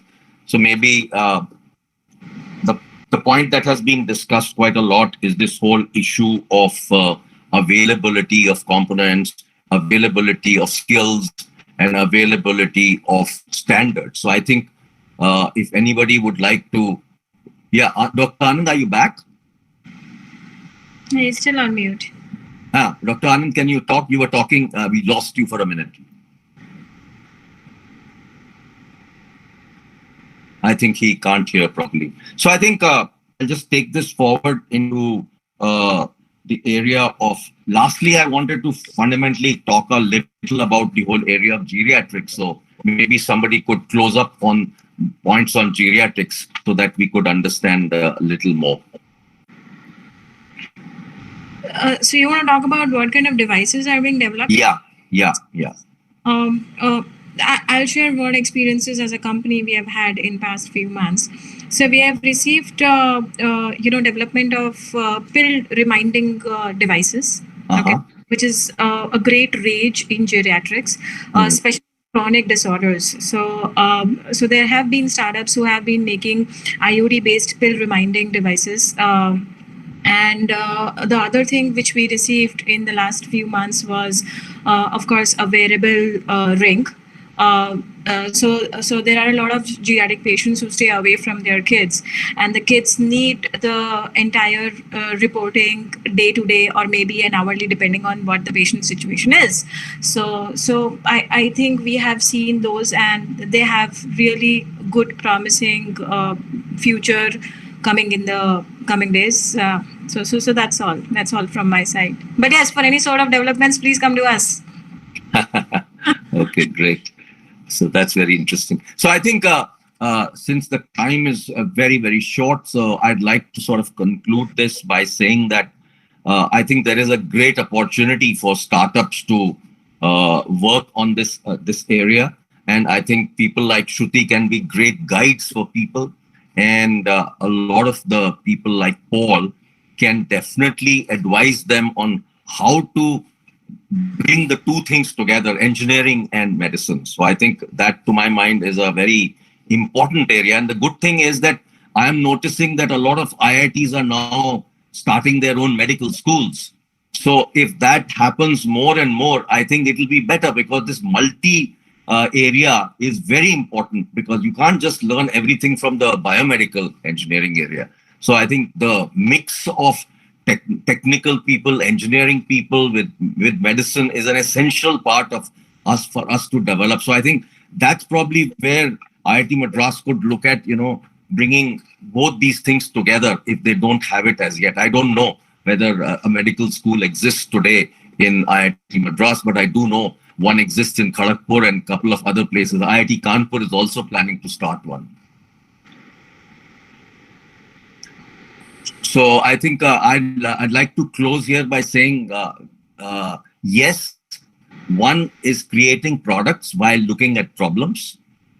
Number two is to look at people who can mentor you and guide you. Number three is to look at availability of components, etc. in India. And if you can find some local sourcing, you'll be better off. Number four is to look at how do you create a product and then provide service all over the country. And number five, ensure that when you develop a product and send it into the market, you also create skills for people to operate those products. So the skilling part is also essential, because a lot of people in the medical practitioners area, the nurses and these assistants, really do not know how to use the product. So I think skilling will be a very important role it'll play.